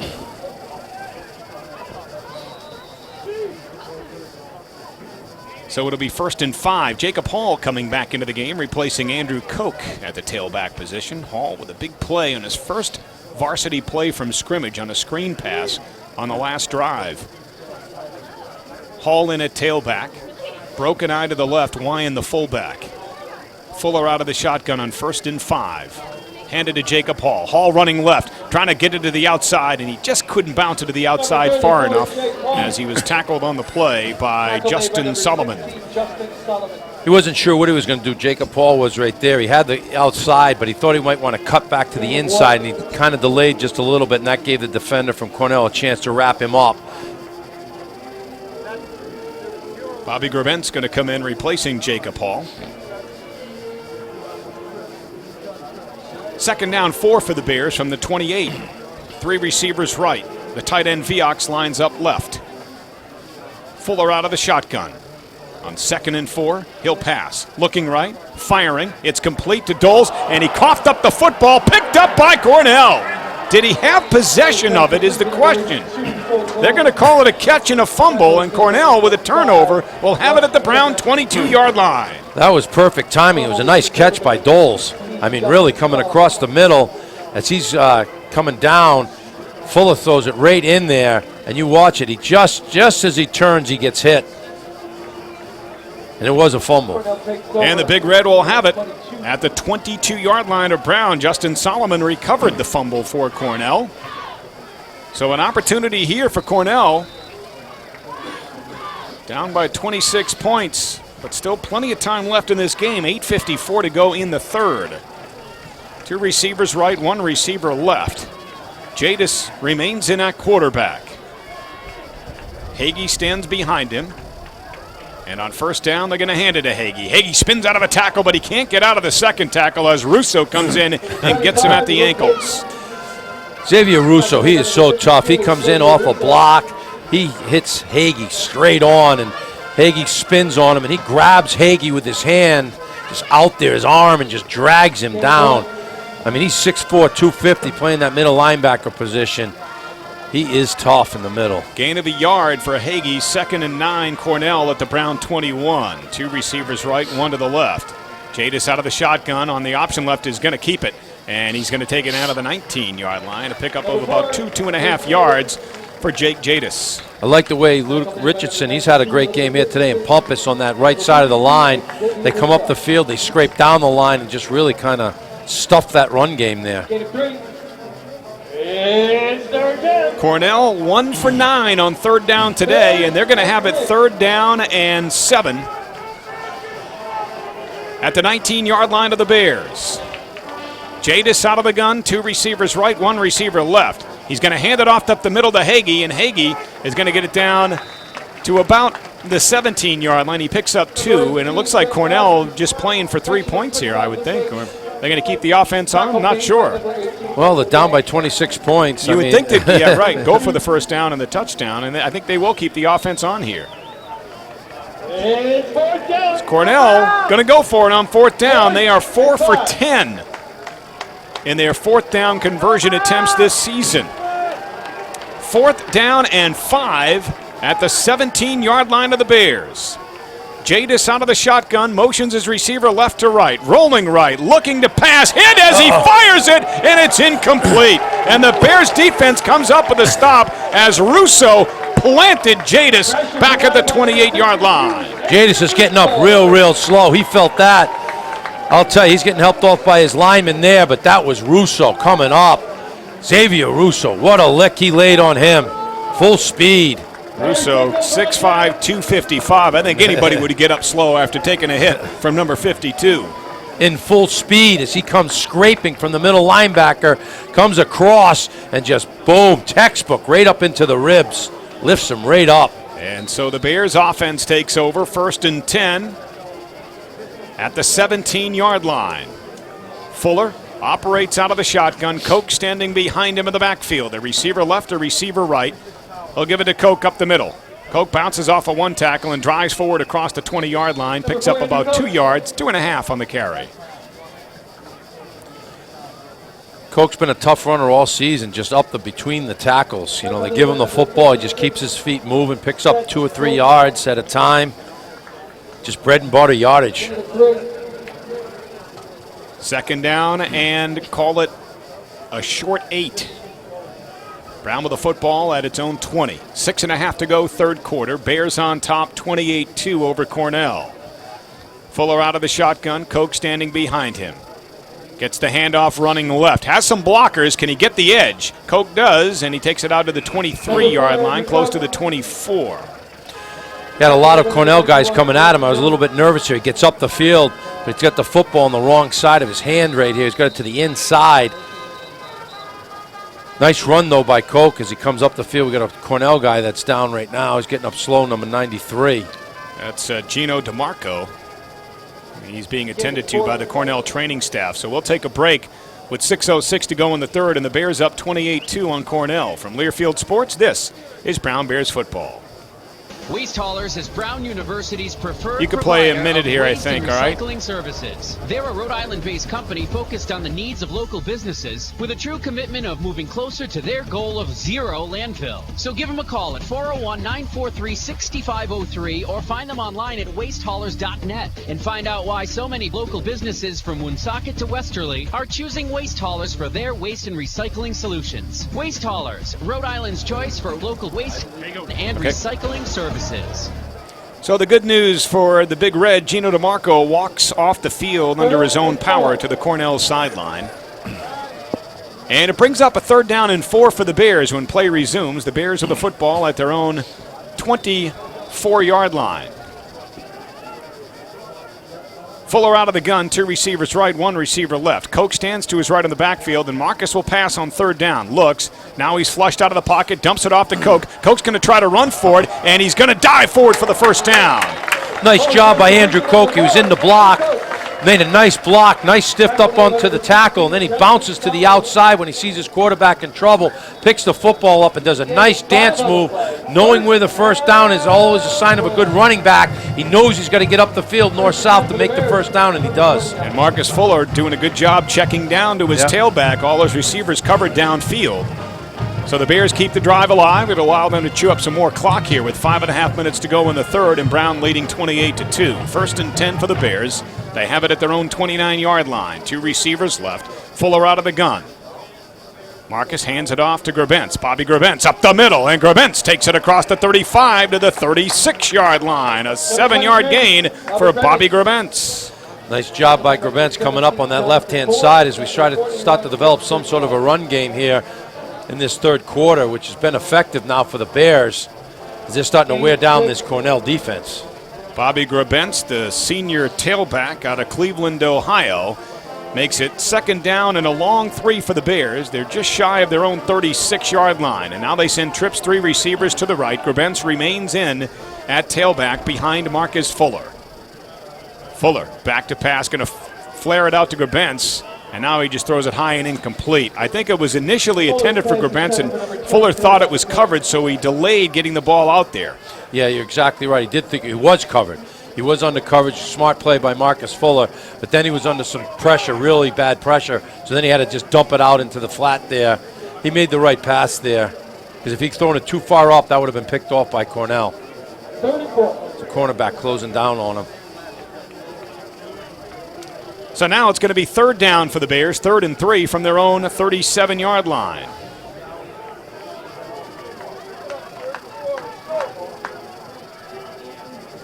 Doles motions from right to left, back to the right. Fake the handoff. Doles makes the catch, and he gets the 1st down. Tackled at the 42-yard line. Troy Doles has been Marcus Fuller's money man on 3rd down. No question about it, but give a lot of credit to Marcus Fuller there. He got that ball to Doles, and he took a lick, and he knew he was going to get hit there.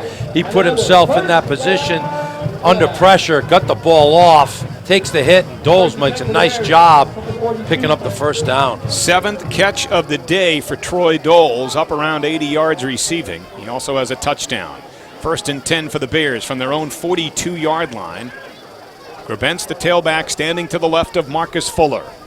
2 receivers right, 1 receiver left. Play clock down to 4. Fuller takes the snap, hands it to Grabentz running right, and we have a penalty marker down. We have a timeout. Well, what's the call here? False start against Brown. They said number 77. I'm not sure if that's, was that Abe Dube that Yep. jumped early? I didn't see anybody on the line move early. It'll bring up 1st and 15 for the Bears as a result of the 5-yard penalty. Get Markov. Varsity 37. Jacob Hall back in at tailback. Connor Wyan, the fullback, ahead of him in the broken eye to the left. On 1st and 15 for the Bears from their own 37. Snap, Fuller, handoff, Jacob Hall. Hall up the middle, and he is met after a gain of only a yard. Jake Paul. Marcus Fuller has really come into his own here in this game. He's made some really nice passes. I mean, this one to Doles here under pressure. Touchdown to Doles. He had a nice one. He threaded to Strahan in the back corner. He's really bounced himself back from that safety and has really done a nice job. And now Seth Rosenbauer is going to come into the game. Actually, he's going to come back out. Jacob Hall is going to go back in.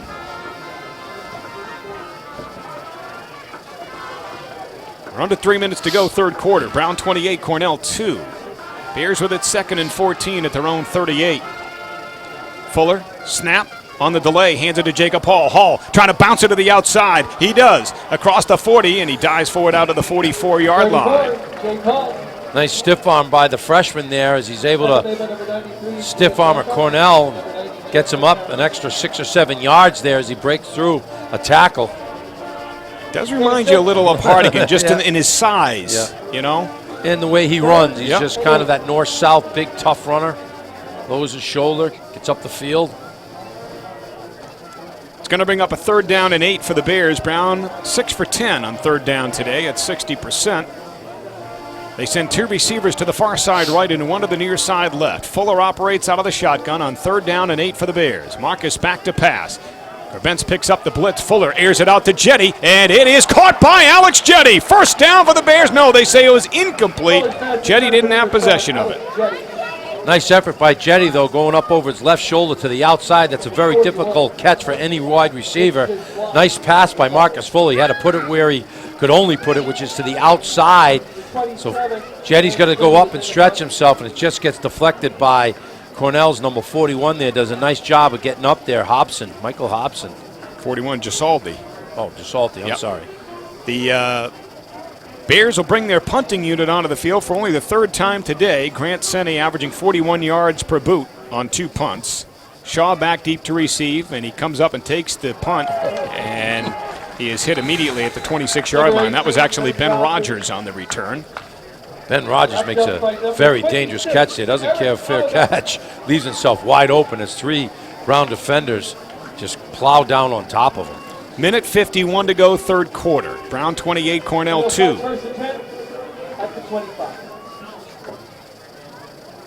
Good coverage by the Bears special teams once again. And once again leading the way was Herschel Kaywood. We've called his name a lot on special teams today, haven't we? Yeah, we have. He's done a great job.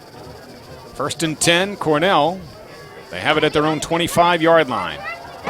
Back to pass is Gallagher. Looks right, fires right, incomplete. Overthrown, intended for Colin Shaw. You know, that was a great job by Chad Barry on the left end. If you watch him, he takes control over there and just drives back, number 67, back into the face of his quarterback and then gets his hand up there. I tell you, he has really come into his own at that defensive end position. 2nd down 10 for Cornell from their own 25. Minute 47 to go, 3rd quarter. Bears leading by 26, 28-2. Back to pass, Gallagher. Sets, fires deep downfield, and it is incomplete. O'Neal tried to make the diving interception on the pass intended for Shapiro. Yeah, good coverage by O'Neal. He was all over Shapiro, stride for stride with him. Ball's overthrown. O'Neal had a better chance to catch that than Shapiro did. It's going to bring up a 3rd down for Cornell. 3rd and 10 from their own 25. The Big Red just 1 of 10 on their 3rd down conversions today. Shapiro splits out to the far side left and 2 receivers to the near side right. Kyle Gallagher operates out of the shotgun on 3rd down and 10 for Cornell. Gallagher takes the snap.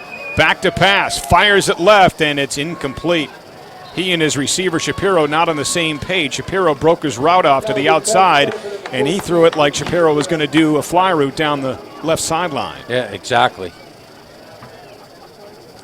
You know, I said earlier today that we wanted to send our well wishes along to Jeremy Hardigan, the Cornell Sports Information Director, who could not make it to Brown today. He and his wife are expecting a baby shortly. So, Jeremy, if you're listening, we certainly wish you well. Chris Hum, the sports information director at Brown, here in our broadcast booth, sends along his best wishes to Jeremy. As I said to Barry Leonard earlier, Jeremy, you're my second favorite SID in the Ivy League. Hummer's number one. Jetty returns the punt, and he spins forward across the 40 to the 41-yard line. And the Bears will take over there, leading 28-2 with 1:22 to go in the third quarter. We're blessed with the Hummer. We just missed him on our ride home last week. I know. We're not sure where he was, you know? All I know is I was home and in bed by 11:40 from New York, from Princeton. What time did you get home? 1 o'clock. 1 o'clock in the morning. Yeah, we were back at Brown at 11:15. 11:15. Never stopped. I didn't question it when you wanted the George Washington Bridge either, did I? Wow. You got to listen to those New York traffic stations. 10-10 wins, right? Yeah, that's it. 1st and 10 for the Bears. They'll start this drive at their own 42-yard line, and Rosenbauer in at quarterback. Seth fakes the handoff, and he's going to run it up the middle, and Rosenbauer driving forward close to the 45-yard line, picked up almost 3 yards on the carry. So Rosenbauer back in for his first action since the Rhode Island game today. He was concussed in that game, missed the last 2 weeks against Holy Cross and Princeton, back in today, but he had some big plays against the Rams in the Governor's Cup victory. He ran hard. He really ran hard in that game. He was all over the place. You know, he gives you a different avenue when you're in the offense. He can run the ball. He can pass. They put him in the slot. They put him at tailback. He's versatile. Second and, call it a short 8 for the Bears from their own 44. Fake the handoff on the jet sweep. Rosenbauer's going to keep it, and he's tripped up. No gain. Takes it out to the 45-yard line. He saw the daylight there. Rosenbauer, they just got tripped up. He knows it too. I can tell the way he just got up. He knows if he just gets over that little bit of an arm that just grabbed him, he's got some running room there, and that side was sealed nicely for him. And that might be the last play of the third quarter. Bears don't have to run another play here in the third if they don't want, and I don't think they will elect to. They'll run the final 8 seconds off the scoreboard clock, and they'll take that 28-2 lead into the fourth quarter when we come back. Our score after 3, Brown 28, Cornell 2. From Learfield Sports, this is Brown Bears football. 28-2 Bears as we head into the fourth quarter here at Brown. 3rd down, 7 for Brown. Fuller back in. Back to pass. Fires middle of the field. Complete. Higgins has the first down catch. Into Cornell territory. Higgins brought down at about the 30-yard line of the Big Red. Nice job by Higgins as he comes on a route that just comes right over the cross of the top. Nice catch. Marcus Fuller is really getting some confidence here. He's getting into a beautiful groove here. He's finding his receivers. He's mixing the ball up. John, updating the Ivy League scoreboard at halftime in Princeton, the Crimson crushing the Tigers. Harvard 28, Princeton nothing, and there's a good reason for that. Harvard starting quarterback to start the season, Connor Hempel, is back this week, and in the first half, he completed 20 of 22 passes for 264 yards, 2 touchdowns, and no interceptions. And in all due respect to Hosch, Hempel, they're a much different team with Hempel calling the signals. I mean, he is a terrific quarterback. There's no question about that. They are a different team with him at the helm. Elsewhere in the Ivy League, Yale 22, Penn 7 with 10:50 to go until halftime, and with 3:44 to go until halftime at Columbia, Dartmouth with a 17-7 lead over the Lions. Here it's Brown 28 and Cornell 2. Seth Rosenbauer comes back in at quarterback after Fuller makes the first down pass to Higgins to keep the drive going. 1st and 10, Brown at the Cornell 29. Rosenbauer motions Jetty into the backfield. This time he fakes the handoff, takes it up the middle, and Rosenbauer is going to drive it forward across the 25 to the 24-yard line. Through 3 quarters, it's been total domination for the Bears. 344 yards of total offense for Brown to just 110 for Cornell. Bears now enjoy an edge in time of possession. That was a big edge for Cornell in the first half, but now Brown 23 to 22 minutes in time of possession. I think the key there is the 3rd down conversions. Cornell's only 1 of 11. Well, the Bears are the top defense in the league on 3rd down.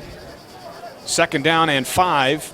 Brown with the football at the 24-yard line of Cornell. Rosenbauer again in at quarterback. Now they motion Marcel into the backfield. And they fake the handoff, and Rosenbauer is going to take it forward for a first down to the 19-yard line. Now that's Rosenbauer with just 2 fakes and he's up the middle. He picks up 11 yards on 2 carries. As you watch him go between the tackles, he's so big and he's so strong, and he's got the strides at 6'3", 240 pounds. He just gets up inside. He's tough to take down. And now the officials stopping the clock momentarily just to move the chains, and now they'll start it back up again.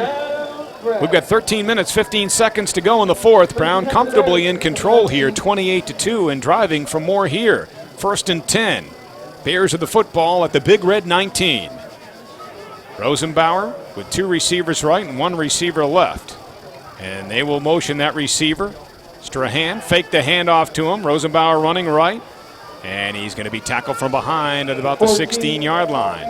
You know, you notice how strong he is right there. Rosenbauer comes, they grab him on the back of his jersey, the tackler does, and you know, sometimes most quarterbacks will be ripped back. Rosenbauer, he goes forward 4 yards on that. 6'3", 240 pounds. If you watch, he's got a guy on his back, and he's dragging him forward those 5 yards. That's a big quarterback. Now Fuller comes back into the game for the Bears. On 2nd down and 5 from the 14-yard line. Marcus out of the shotgun. Takes the snap. Hands it off to Koch. Koch trying the middle of the Cornell defense, and he's going to drive forward inside the 11-yard line for a pickup of about 3-4 yards on the carry. Nice job by the right side of the line there. Basic just a power run up the middle. 3rd and 1. So now it's 3rd down and about 1.5 yards, 2 yards. They need to get it to the 9-yard line to pick up the 1st down. So call it 3rd and 2. The ball spotted on the 11. Jetty splits out to the far side left. To the near side right, it's Strahan and Higgins. 3rd down and 2 for Brown. Higgins motions right to left. Fuller takes the snap. Back to pass. Fires across the middle. It's caught by Higgins. Touchdown Bears. Got a flag on the play here, back where Marcus Fuller is. We'll see what the call is here. Might have a hold on the Bears, not sure. Well executed play by the Bears. Too bad if it is holding. Marcus Fuller does a nice job with his footwork as he looks off to the left to the far side of the field, freezes the corners. Higgins comes across to the opposite side, and Fuller does a nice job spinning back over. Nice touchdown. Personal foul roughing the passer on Cornell. The Bears will decline that penalty. The touchdown to Higgins will stand. Riley Higgins' 2nd touchdown catch of the season. And the Bears have extended their lead. It's 34-2 Brown. You know, it was a nice job because Higgins was in motion to the far side of the field. He comes out and cuts back, makes a nice catch. And now Senni on to attempt his 5th point after of the day.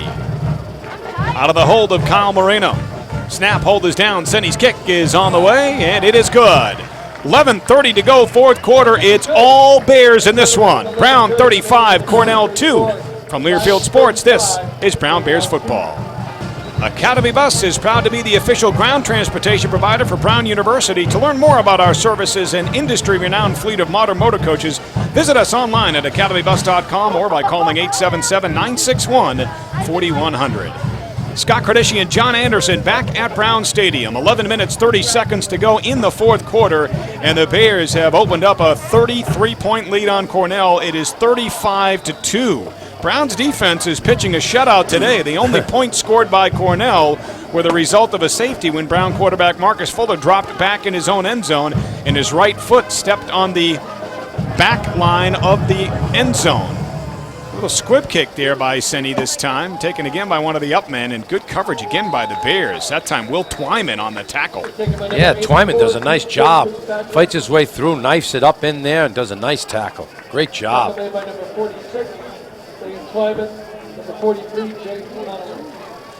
So it's going to be 1st and 10 for Cornell. They're going to start this drive at their own 19. Trailing now 35-2.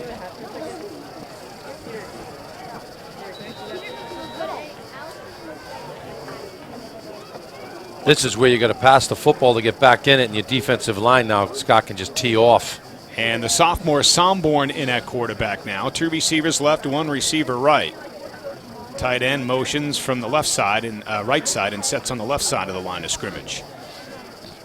Somborn takes the snap, hands it off, up the middle. Bumpus with a nice tackle from behind. You know, this defensive line all game has done such a great job of getting off their blocks, reading the play, coming up the field, standing up their men, and then scraping. You know, if it hasn't been Pumpets, it's been Richardson, it's been Krutsky, it's been Barry. I mean, they all have done such a great job. 3-yard gain on the carry. It'll be 2nd down, 7, Cornell, from their own 22. Somborn out of the gun, 2 receivers left, 1 to his right. Somborn takes the snap, hands it off to Hagee. Hagee up the middle. Twyman makes the tackle after a gain of a yard. That was Will Twyman, I believe, was it not? 46. No, it was Gio was in on it. 48. Was it? Yeah, but 46 is in there. Yeah, I thought that was Twyman that made the tackle. Well, maybe I'm wrong. See, Oh yeah, no, Gio and Twyman. They both got him. Gio got him at the feet. Twyman got him up top. Thought my eyes were playing tricks on me there. So it's going to be 3rd down for Cornell, 3rd down and 6 from their own 23. Somborn, 2 receivers to either side, takes the snap out of the shotgun. Now he looks and fires, and it is caught, and it's going to be right at the 1st down marker. I think Ben Rogers got the 1st down for Cornell. Nice route by Rogers as he comes back across, little down and in, does a nice job. Supron's all over him, makes a nice tackle. Rogers has kind of been their go-to guy today. Rogers needed 4 yards, picked up 5, and he keeps the drive going for Cornell. 1st and 10 for the Big Red from their own 30 with 9.5 minutes to go. Brown on top, 35-2. 3 receivers right. Somborn out of the gun.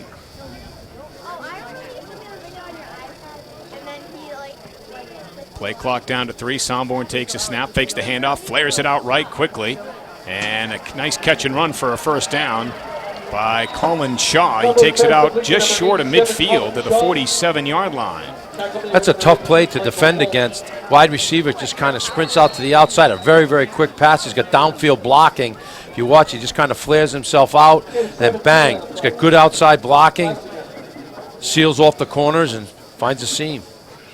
Cornell was clapped.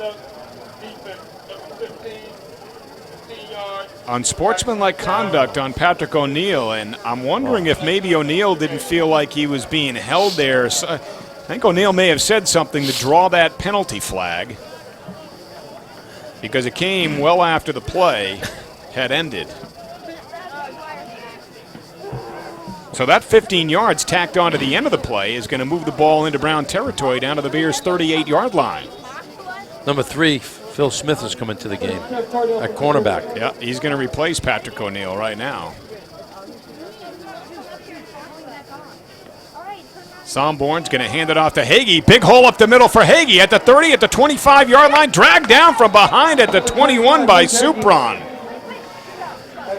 Yeah, Supron makes a touchdown-saving tackle. We got a Brown Bear that's down, though. That's Ryan McDonald. You know, Ryan McDonald came up to make the tackle, and he gets hit and kind of gets stripped down off of it. I'm not sure if it's the head there that gets hit or something as he comes down off of Hagee. But he's getting up slow, real slow. Well, the Brown training staff out onto the field, and McDonald slowly makes his way toward the Brown sideline. The good news is he's coming to the Brown sideline with no assistance. So Quentin Reisig comes in to replace him in the Brown lineup.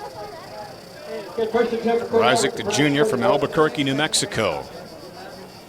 8:57 to go, 4th quarter. Bears 35, Big Red 2, but Cornell with the football, 1st and 10. They're at the Brown 21-yard line. Bears defense hasn't given up any points today. We'll see if they can keep it that way. Somborn operates from up under center. Both tight ends shift from the right to the left. Hand it to Hagee. Hagee is tackled from behind by Jacob Walther. Nice job by Walther to come from behind. Nice quickness on his part as he gets up the field. Makes a nice tackle. It would be nice right here to see this defense has played so well today to see if they can preserve the shutout on their end anyways. Pickup of 2 down to the 19-yard line. It'll be 2nd down 8 for Cornell. 2 receivers right, 1 receiver left. Somborn operates out of the shotgun. Josh Sweet standing to his right of the backfield.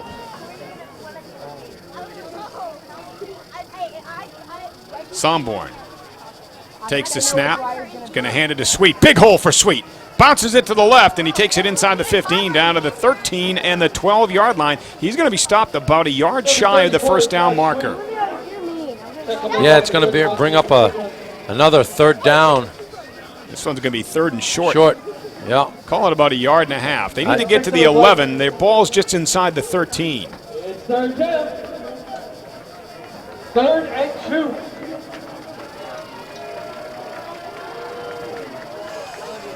On 3rd down and 2. Cornell with the ball at the 13-yard line of Brown. Somborn out of the shotgun.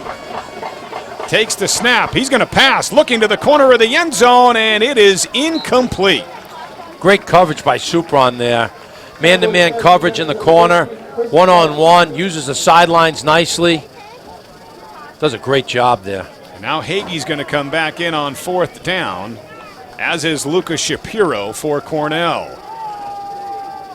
And they're going to go for it here. They are going to go for it on 4th and 2 from the 13-yard line. So the Bears defense with a chance to come up with another 4th down stop today. Cornell 0 for 1 on their 4th down conversions this afternoon. Snap, Somborn back to pass, looking corner of the end zone again. It is caught. Touchdown, Big Red. That was a nice catch, though, by Chris Lenz. Yeah, nice catch in the corner. Great coverage by Supron. He was all over him. They got to throw it to a certain point. He got right on the corner there. Nice little tippy toes to get his feet in. You got to give him credit there for a nice catch up over the top of Supron. So Lenz with the first touchdown of the day for the Big Red, and now the point after attempt. John Wells is 5 for 6 on his point after tries this season. Snap hold is down. Wells' kick is up, and it is good. 7:09 to go, 4th quarter. It's Brown 35 and Cornell 9. From Learfield Sports, this is Brown Bears football. You're listening to Brown University football on AM 790 WPRV Providence. Scott Cardisci, John Anderson back at Brown Stadium. With 7:09 to go in the 4th quarter, the Bears leading Cornell 35-9. And Cornell with its first offensive score of the game moments ago on a touchdown pass from Robert Somborn to Chris Lenz. Will now kick the ball away to the Bears, and the way the ball is set on the tee, it looks like they're lining up for an onside kick. Brown was going to call a timeout here because they didn't expect that. An onside kick here, being up 35-9. They didn't have the hands team out there. Cornell was lining up for it. You can see the way the ball was placed on the tee. It still is. They haven't moved it now. Whether or not Cornell changes their mind coming out of this timeout, we'll see. 7:09 to go in the 4th. 35-9 Brown on driver. Brought to you by the Rhode Island Department of Transportation on Highway Safety. 7:09 to go in the 4th quarter, and Cornell still lining up for the onside kick. So the Bears do get their hands team out there. They do have Jetty back as the deep man, but they are set up, prepared for the onside kick. John Wells will see if he can execute it for Cornell.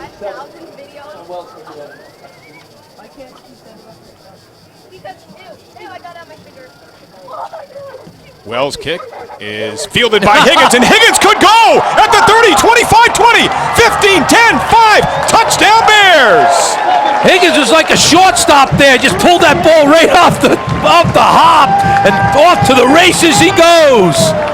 41-9 Brown. How about that play for Riley Higgins?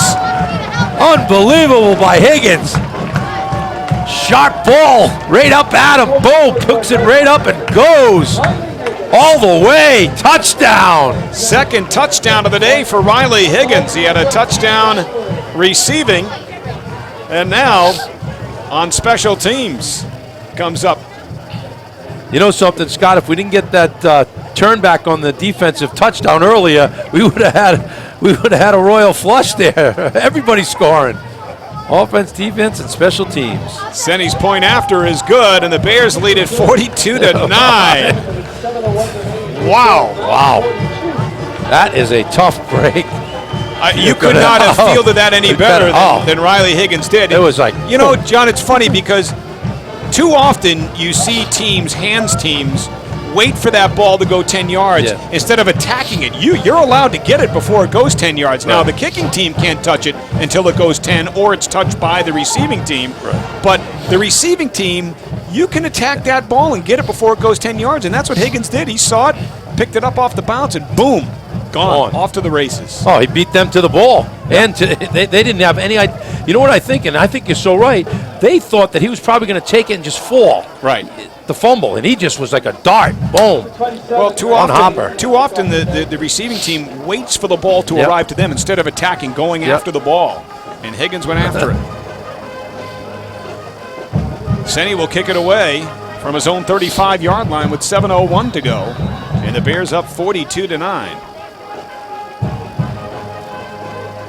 Senny approaches the ball, gets his leg into it. High end over end kick. It'll be taken at the 3. Across the 5 to the 10 to the 15-yard line, middle of the field, 20. Bouncing off of a tackle, but he can't avoid a second and a third tackle. And tackled at the 22-yard line. That is where Cornell will take over on offense. That initial hit was James Conley as he had a guy on his right shoulder. Boom, bangs him up. Doesn't get the tackle, then still drives towards the tackle. Conley, the senior, North Stonington, Connecticut, does a nice job there, knifing through. So 1st and 10 for Cornell. They'll start this drive at their own 22. Brandon Davenport in on the stop. Special teams for the Bears.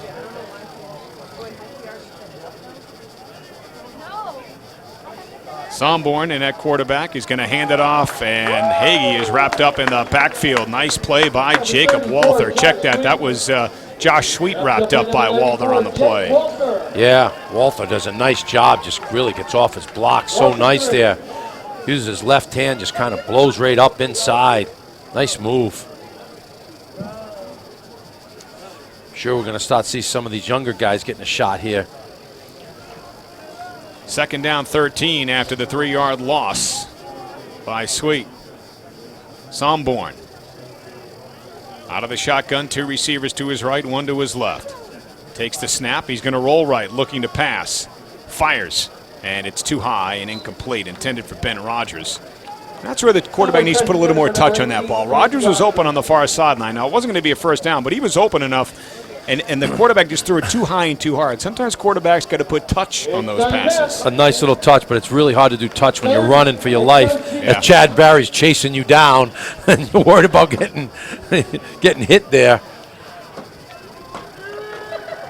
So now it's going to be 3rd down and 13 for the Big Red. From their own 19-yard line. Somborn, 3 receivers right and 1 receiver left. Takes the snap. Drops back to pass, fires near side, and it is caught. And it's going to be a first down and more. The first down catch made by Lucas Shapiro.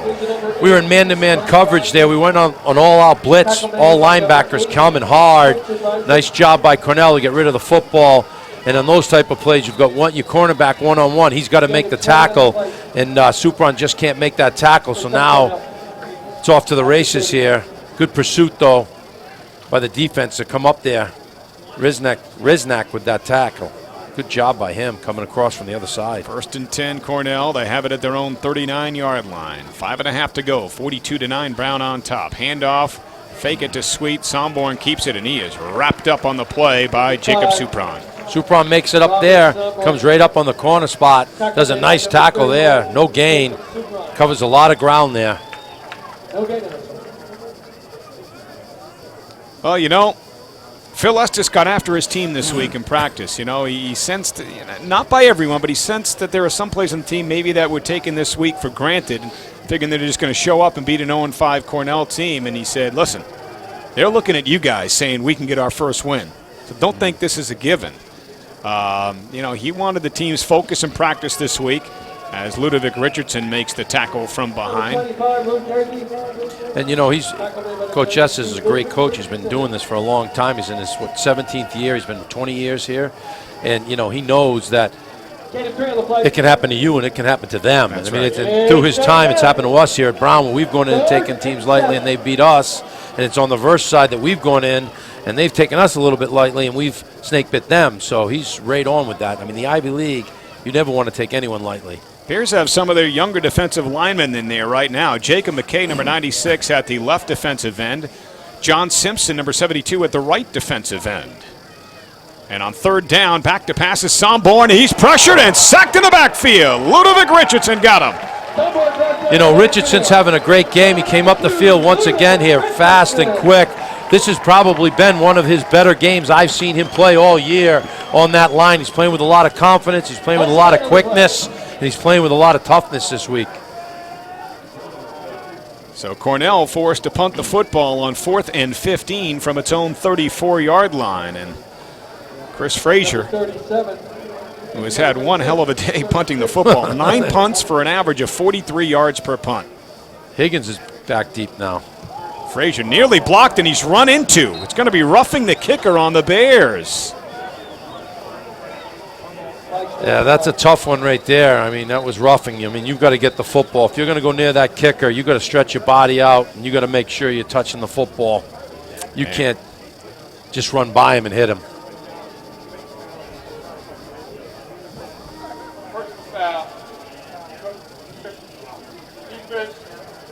Connor Coughlin, the freshman, will give Cornell an automatic first down. 3:29 to go.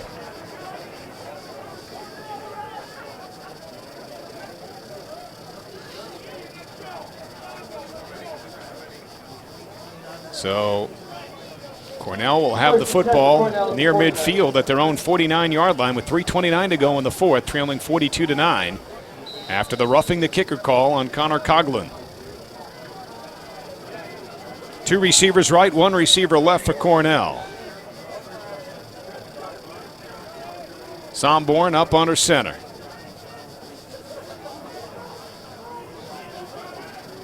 Somborn, long cadence. Play clock down to 4. Takes the snap. Back to pass. Somborn looks left. He fires left. Has a receiver open. It's caught at the 20, at the 15, 10, 5. Touchdown Cornell.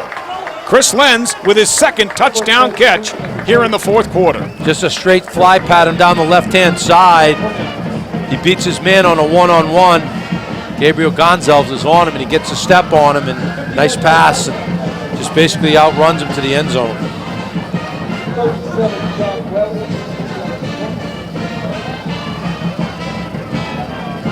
So Robert Somborn, the sophomore quarterback, with a couple of touchdown passes to Chris Lenz here in the fourth quarter for Cornell. And now the point after attempt is on the way, and it is good for John Wells, and it's 42-16 Brown. 3:21 to go in the fourth. Bears get the ball when we come back. From Learfield Sports, this is Brown Bears football. The Providence Biltmore has 294 guest rooms, all with cityscape views and king-size beds. Guests will enjoy our full-service spa, McCormick and Schmick's seafood and steaks, Starbucks, a fitness center, valet parking, and free Wi-Fi. Downtown location steps away from shopping, dining, and the convention center. Plan an event in the rooftop grand ballroom with panoramic views of the city or on our terrace. Both perfect for weddings, meetings, and special events with world-class food and beverage service. And here we go. I'm going to step out for a minute. For the best atmosphere in the East Side, look no further than Hope Street Pizza and Neighborhood Sports Bar, official sponsor of Brown Athletics. They offer great food at great prices. Stop by today to see for yourself or call Saki at 401-273-5955. Well, they're going to do the onside kick again. Oh, no, I think they're going to kick this one away. No, they're going to try the other side. They don't want to go to Higgins on this side. No. There we go. Going to shift it up. 37, John Wells kicks up for now. No, he's got the ball teed up like he's going to kick it away. Yeah, I got to believe he's going to kick this away. Yep. Bears have their hands team out, understandably so, but Cornell has the ball on the tee like they're going to kick it away. Jetty is the deep man for Brown, standing at about his 12-yard line.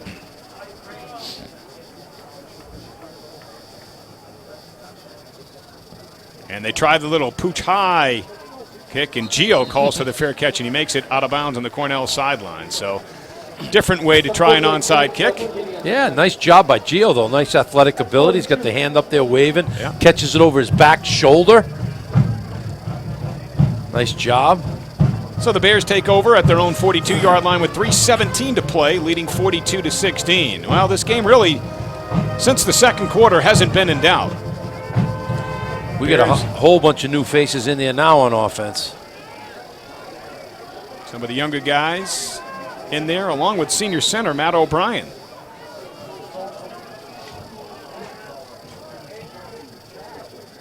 Moreno takes the snap. He's going to hand it off to Jacob Hall, and Hall, trying the right side, picks up 4 yards out to the 46-yard line. Nice blocking over there on the right side by the Brown Bears. Yeah, Abe Dube. Abe Dube, number 70, is in there for the Brown Bears. Bruce Hall does a nice job coming off the football. The quarterback is Kyle Moreno. It's always good to see these young guys get a shot to get in there, and they practice all year and get a lead like this. It's great for them. They're out here on a sunny day, family day. They work hard in practice, just like the starters do. That's right. Second down, 5, handoff Hall. Hall trying the middle this time, and he drives forward to the 49-yard line. Clock continues to run.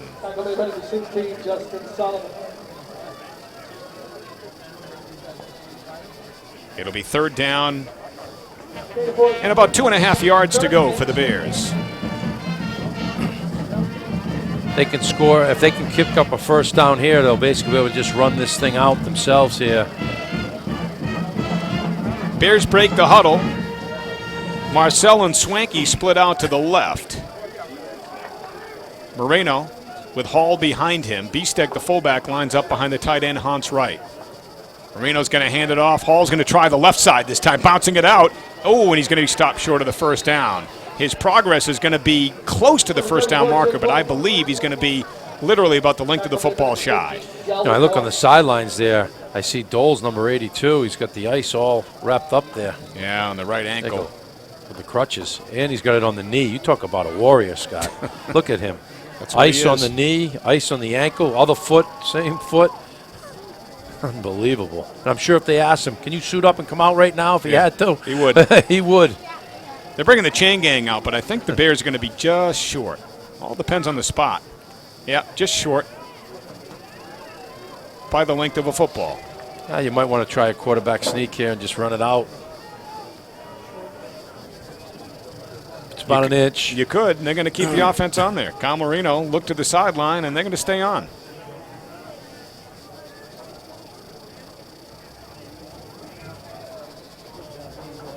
That last play, Jacob Hall did a nice job, but he kind of slipped there a little bit as he cut to the outside. You could see he lost his footing.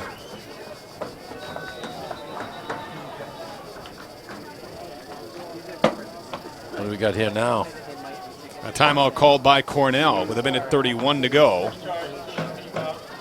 We'll keep it right here with the Bears up 42-16 and 1:31 to play. So on fourth down and inches, Bears are going to go for it. They hand it to Hall, and Hall, I think, is stopped short. He is. Cornell's defense comes up with a stop. Kyle Archer pumps his fist for his defense as they make the fourth down stop at midfield. You know, that's experience. I'm glad that Brown did go for it with their younger guys, because that gives them that experience. They're going to know what it was like to go for it. You know, down the road when they're going to have their opportunities when, you know, the game's on the line and you got it, they're going to know what that feeling's like to be out there. I don't know. They just did a Snapchat on me. I'm not into this whole computer thing. I hope that doesn't send me out all over the place, right? It's going viral as we speak, John Anderson. I know. First and 10, Cornell. They have the ball at their own 49-yard line. Somborn out of the shotgun. Takes the low snap, back to pass. Looks, fires, complete. And the catch is made by Ben Rogers, tackled after a pickup of 8 yards on the play. Nice tackle by James Conley, though. He comes up, does a nice fundamental tackle there. The middle linebacker, senior, he's in the zone, comes up, steps up, boom, wraps. Gets his arms around him, drives him to the ground. And Cornell calls its second timeout. of the second half. I'm not, I understand playing to the finish here, but you're down 42-16. I'm not quite sure why you'd want to call a timeout here.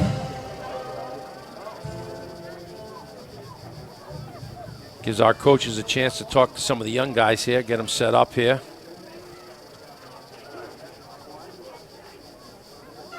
Tell you, we saw a lot of good things today. We talked about at the beginning that there's certain things you got to do in a game like this, and I think we saw a lot of positives. Regardless of what the final score is, the Bears did what they had to do today. They came into this football game against a team they should have beaten, and they took care of business. Yeah, there's no question about it. 2nd down and 2 for Cornell. Somborn operates out of the shotgun. He's going to pass on 2nd down, looking. And now he is going to step up and run with it. Takes it across the 35 to the 34-yard line of the Bears. And the clock stops with 1:06 to go as they move the chains. Nice job by the defensive line. Number 94 getting down the field. Walther still out there banging away at it. 2 receivers left, 1 receiver right. We're under a minute to go. Somborn back to pass. They're looking left again, and they dump it off underneath. And it's incomplete, but they had the receiver on the left side wide open. Yeah, he was wide open. Did a little out and go, Colin Shaw. The pocket, though, was collapsing. Great job there on the push there by Sparber and Walthall. They're still in the football game, driving up the field. 2nd and 10 after the incomplete pass. Cornell with the ball at the Brown 34 with 51 seconds to go. 42-16 Bears. The outcome of the game not in question. The final score is...Now, Somborn looking deep, and it is incomplete. And they're going to call unsportsmanlike conduct on Eric Armagoss for a hit on a receiver. Armagoss didn't need to make that hit there. It was an incomplete pass. He's been out for a while, Scott. He's a big hitter. He was closing down. He needs to hit something, right? He was closing down, and he wasn't going to slow down because that's not Eric's style. I mean, he's been out injured, and as we know from last year going into this year, he's a big hitter. To be honest with you, I think that's the one thing the Brown coaches are going to be upset about after this game. They'll be happy with their team's performance, but the penalties today, they will not be pleased with. Yeah, I would definitely agree with the 8th penalty on Brown for now 79 yards. 1st and 10, Cornell at the Brown 19 with 45 seconds to go. Somborn rolling left. Now he sets, and he squirts through one defender, can't make it through another. Tackled for a loss back at the 24, and Cornell is going to use its last time out. The defensive line continues to still do a great job as they flush him out, and Twyman comes in for the tackle there, but the quarterback was running for his life there. As he sprinted out here to the near side of the field, then he just tries to zig and zag his way up, and he takes a big hit up underneath the shoulders. So the Big Red out of timeouts with 36 seconds to go, down 42-16. I don't know if there is such thing as a 26-point play in football, but if there is, Cornell's probably trying to draw it up on the far sideline as we speak. He's got a young team, and I think part of his reasoning here is, he's probably trying to instill that we're going to play to the end, we're going to fight to the end, win or lose. And, he's trying to get his young guys, the reps that they're going to need here to get themselves better. Because, when you're playing freshman quarterbacks and sophomores, look out 3 years from now when these guys are mature and been around a little bit. And to their credit, hey, they've played strong to the finish here. They've scored both of their touchdowns here in the fourth quarter. Somborn will operate out of the shotgun. 1 receiver right, 2 receivers left, and now Rogers will shift to the right side of the formation. 2nd and 15. Somborn back to pass, sets. Now he looks deep down the left corner, and the pass is overthrown and incomplete. He hooked right on to number 14 all the way. Came into the Shapiro. He locked on to him. And our safety came over nicely. Our cornerback slid right over. He had really nowhere to throw that football. And if he ever did lay it out there to Shapiro, he really would have taken a hit because guys were closing in on him. Third down 15, Cornell at the Brown 24-yard line. 2 receivers right, 1 to the left. Somborn operates out of the shotgun with a back to either side of him. Somborn back to pass, steps up in the pocket, and he is sacked in the backfield. Fumbled the football, and I think Cornell was able to pounce on it. He's sacked by number 72, John Simpson. First sack, I would gotta believe, for him as he comes up with it. Coming off that right-hand end, drives up the football field and makes a nice sack. And good for him. John Simpson's father came up from Tennessee this weekend. He was at our practice yesterday. I had a good chance to talk to him. I talked to him before the game, as a matter of fact. So nice to see his son on the field get a sack. Now on 4th down, Cornell's going to go for it. Somborn airs it out deep toward the end zone, and it is incomplete. As time expires, the Bears win it 42-16. We'll take a break, and we'll come back